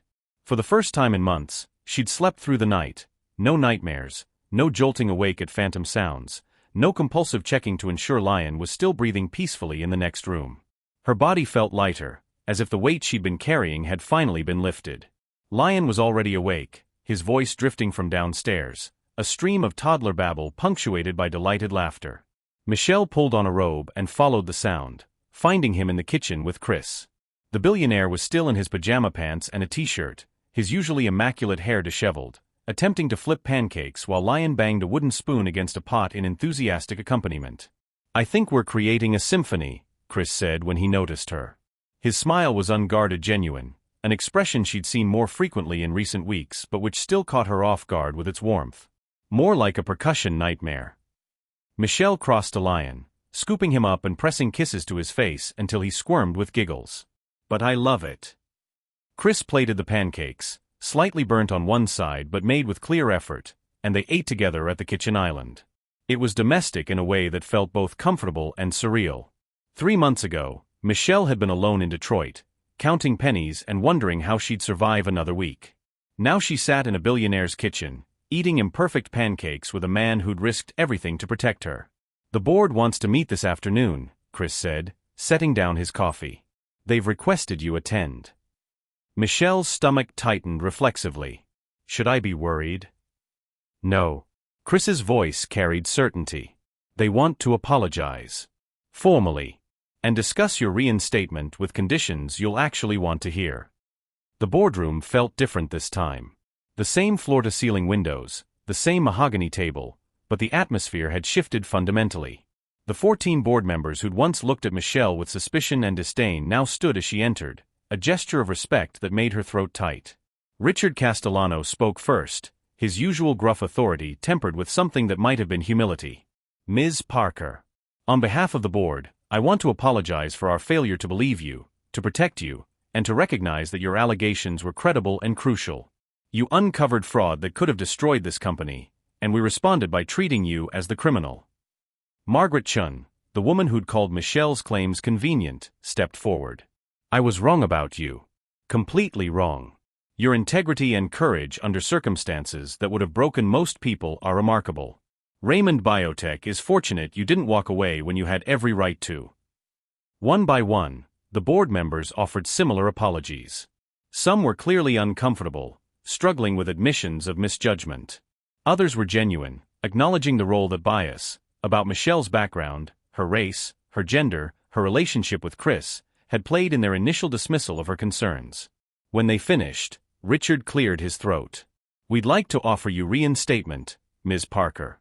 Not just to your previous position, but as Senior Research Director with a seat on the Executive Committee. Salary of $220,000, full benefits, equity stake in the company, and a formal recognition as the whistleblower who saved Raymond Biotech from catastrophic fraud." Michelle's breath caught. Senior Director. Executive Committee. More money than she'd ever imagined earning, with security that would transform Lion's entire future. "There's one more thing," Chris said, speaking for the first time. "I'm establishing the Emily Raymond Fund, named for my sister, to support single parents pursuing careers in STEM. Scholarships, child care assistance, mentorship programs. And I'd like you to chair it, Michelle. You understand what these parents face better than anyone else in this room." Michelle pressed her hand to her mouth, fighting tears. The Emily Raymond Fund. A legacy built from loss, designed to ensure others didn't face the impossible choices Chris's sister had, the desperation Michelle herself had known. "I don't know what to say," she whispered. "Say yes," Richard said simply. "We need you. The company needs you. And frankly, you've earned it 10 times over." Michelle looked around the room at faces that had once judged her and now offered genuine respect. She thought of Lion, of the future she could give him now, not just survival, but opportunity. She thought of Chris, who defended her when no one else would, who'd seen potential in a misdirected text message from a desperate stranger. "Yes," she said, her voice steady. "I'll stay. But on one condition." Chris raised an eyebrow. "Which is?" "We create real accountability structures. Independent oversight of financial operations, anonymous whistleblower protections, regular external audits. What happened with Stephen can't happen again." Richard nodded slowly. "Agreed. Draft the proposals. The board will approve them." As the meeting concluded and board members filed out, each pausing to shake Michelle's hand or offer congratulations, she felt the fundamental shift. She wasn't the charity case anymore, the suspicious newcomer who didn't belong. She'd proven herself in the most brutal crucible imaginable and emerged vindicated. She belonged here. Finally, completely, without question.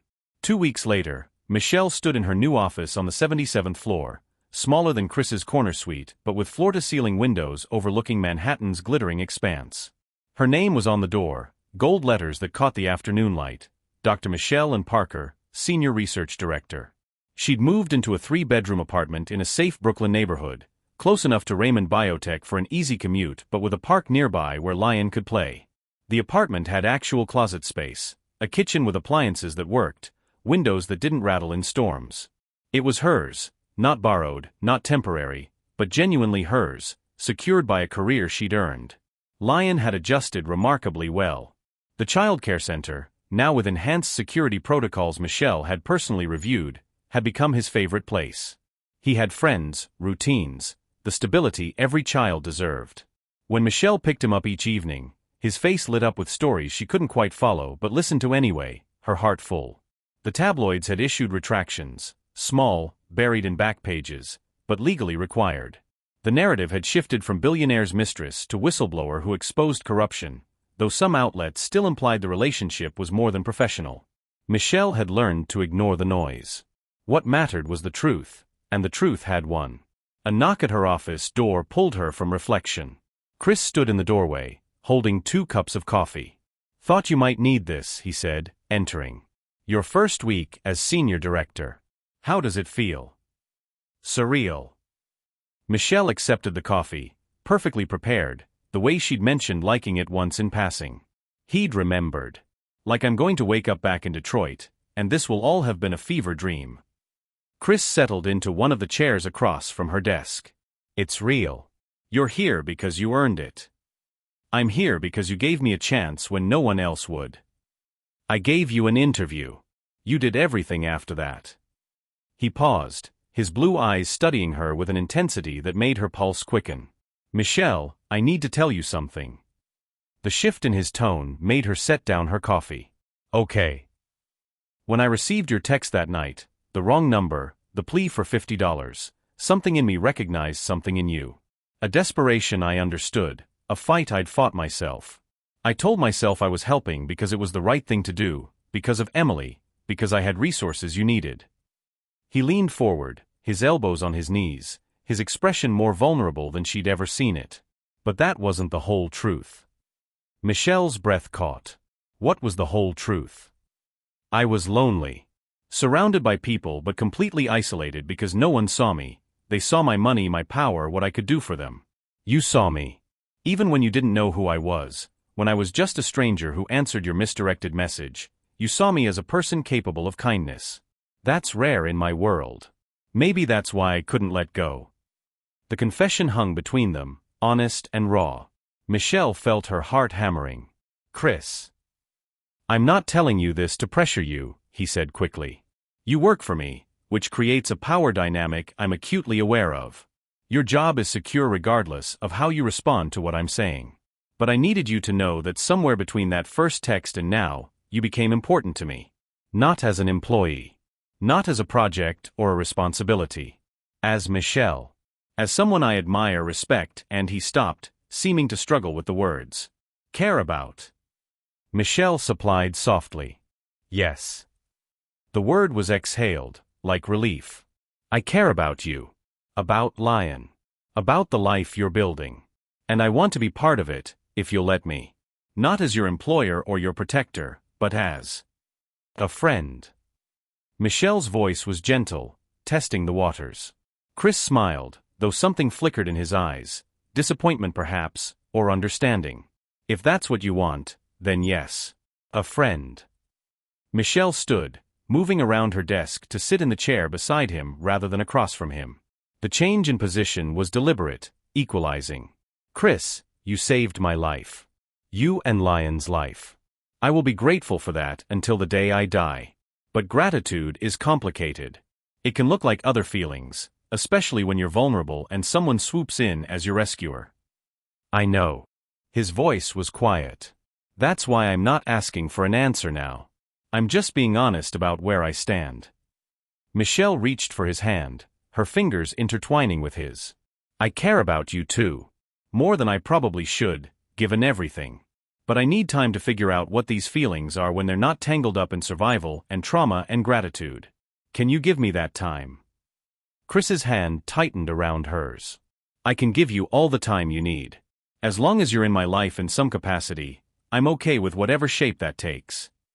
They sat together in the quiet of her new office, hands clasped, two people who'd found each other through a mistake and forged something real from chaos and crisis. The city sprawled beyond the windows, indifferent, eternal, a backdrop to small human moments that meant everything. "Thank you," Michelle whispered. "For seeing me. For believing me. For not giving up." "Thank you for trusting me," Chris replied. "For staying when running would have been easier. For fighting." Outside, Manhattan hummed with its relentless energy. Inside, two souls who'd been broken in different ways sat together and contemplated the possibility of healing. Separately or together, time would tell. But for now, this was enough. Michelle returned to Detroit 1 month later, Lion in tow, to close a final chapter. Her old apartment building looked smaller than she remembered, shabbier, the peeling paint and cracked sidewalks testament to decay she'd once been too close to see clearly. She stood on the sidewalk, Lion's hand in hers, and remembered the woman who'd lived here, desperate, terrified, counting pennies and wondering how she'd survive another day. That woman felt like a ghost now. Someone Michelle had been but no longer was. She climbed the familiar stairs to her old unit. The landlord had already re-rented it, but he'd let her collect the last few items she'd left behind. The apartment was empty now, echoing. Michelle stood in the center of the living room where she'd once cradled Lion and typed that fateful message, and felt the full weight of how far she'd come. "This is where we used to live," she told Lion, who was too young to remember. Before New York. Before everything changed. Lion tugged at her hand, more interested in exploring than nostalgia. Michelle let him toddle around the empty space, his footsteps echoing, and pulled out her phone. The original message thread was still there, preserved like an artifact. "Marcus, I'm sorry to ask again. I need $50 for formula. Lion's down to nothing. I'll pay you back Friday. Promise." $50. The difference between feeding her son and watching him go hungry.